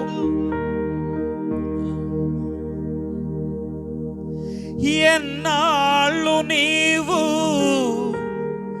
జీవించినా గాని ఏమున్నది ఈ లోకంలో? ఇన్నాళ్ళు నీవు చేసిన క్రియలన్నిటికీ తీర్పున్నది పైలోకంలో. తీర్పు దినమునందున ఆయన ముందర నిలిచే ధైర్యం నీకుందా? తీర్పు దినమునందున ఆయన ముందర నిలిచే ధైర్యం నీకుందా? నిలిచే ధైర్యం నీకుందా? మార్పు చెందవా? నీవు మార్పు చెందవా? నీ బ్రతుకు మార్చుకోవా? అనుకూల సమయం ఇది ఏనని మారు మనసు. నిన్నే అడుగుతున్నాడు ఈ మాట, నిన్నే అడుగుతున్నాడు ఈ మాట. ఎన్నాళ్ళు నీ జీవించిన నీ జీవితంలో మార్పు లేకపోతే ఆ జీవితానికి ప్రయోజనం ఏముందని దేవుడు మాట్లాడుతున్నాడు. ఇప్పుడైనా నువ్వు తీర్మానం తీసుకోలేకపోతే, ఇప్పటికైనా మారు మనసు పొందలేకపోతే, ఇప్పటికైనా రక్షణ కొరకైనా తీర్మానం చేసుకోలేకపోతే నువ్వు ఆయనకు ఇష్టము పుట్టించే విధంగా నువ్వు లేవని అర్థం. ఆయనకు కనుక నువ్వు ఇష్టం పుట్టించకపోతే, ఆయన కటాక్షం నీ మీదకి రాకపోతే, ఆయన నీతో రాడు. ఆయన రాకపోతే అది నీకు దుర్వార్తే. కారణం, నీ జీవితంలో జయమనేదే నీకు లేదు, నీ జీవితంలో దీవెన అనేదే నీకు లేదు, నీ జీవితంలో ఆశీర్వాదమే రాదు. ఈరోజు దేవుడు స్పష్టమైన మాట నీ ఎదుట పెట్టాడు. ఏం చేస్తారు? 7 ఏం చేయగలుగుతారు ఈ పూట? ఈరోజు స్పష్టంగా నీతోనే దేవుడు మాట్లాడాడు. అవునయ్యా, ఈరోజు దేవుని మాటకు నేను లోబడతానని చెప్పగలిగితే, దేవుని మాటను నేను పాటిస్తానని చెప్పగలిగితే నువ్వు రక్షణ పొందడానికి తీర్మానం చేసుకోకుండా ఉండలేవు. హల్లెలూయా. ఉంటే ఆయన పాదాలు కడగడానికి కన్నీరు కార్చకుండా అసలు ఉండలేవు. ఈరోజు నీ కన్నీటితో ఆయన పాదాలు కడగాలి. హల్లెలూయా, హల్లెలూయా. ఈరోజు నీ మారు మనసు కొరకు దేవుడు చూస్తున్నాడే. ఆయన కటాక్షం నీ మీదకి రావాలి, రావాలి. ఆయనకు నీ వంటి ఇష్టం పుట్టాలి అంటే ఆయన మాటకు నువ్వు లోబడాలి. లోబడాలంటే దేవుడి నీ దగ్గరకు ఇచ్చినటువంటి ఆ మాట ప్రకారంగా నడవడానికి ఇష్టపడాలి. ఎవరు తీర్మానం చేసుకున్నారు ఈరోజు నాకు రక్షణ కావాలని? ఎవరు అడుగుతున్నారు? నిజమే ప్రభువా, రక్షణ నాకు కావాలి. ఎంతకాలం రక్షణ లేకుండా బ్రతికేసాను, ఐఎమ్ సారీ లార్డ్, నా పాపం మీద అది కారణం, నా ఎంటర్టైన్మెంట్ దానికి కారణం, నా ఎంజాయ్మెంట్ దానికి కారణం, నాకు అర్థమైపోయింది అన్నవారు ఎవరైనా ఉన్నారా? ఎవరైనా ఉన్నారా? ఎవరైనా ఉన్నారా? ఇదే మిక్కిలి అనుకూల సమయం. అడుగుతున్నాడు, మార్పు చెందవా, నీవు మార్పు చెందవా, నీ మనస్సు మార్చుకోవా. మార్పు చెందవా, నీవు మార్పు చెందవా, నీ బ్రతుకు మార్చుకోవా. అనుకూల సమయం ఇది ఏనని ఎరిగి ఆ మనసును పొందవా. అనుకూల సమయం ఇది ఏనని ఎరిగి మారు మనసును పొందవా. మార్పు చెందవా, నీవు మార్పు చెందవా, నీ బ్రతుకును మార్చుకోవా. మార్పు చెందవా, నీవు మార్పు చెందవా, నీ మనసును మార్చుకోవా. ఎన్నాళ్ళు నీవు జీవించినా గాని ఏమున్నది లోకంలో, ఇన్నాళ్ళు నీవు చేసిన క్రియలన్నిటికీ తీర్పున్నది పైలోకంలో. తీర్పు దినమునందున ఆయన ముందర నిలిచే ధైర్యం నీకుందా, నిలిచే ధైర్యం నీకుందా. మార్పు చెందవా, నీవు మార్పు చెందవా, నీ బ్రతుకును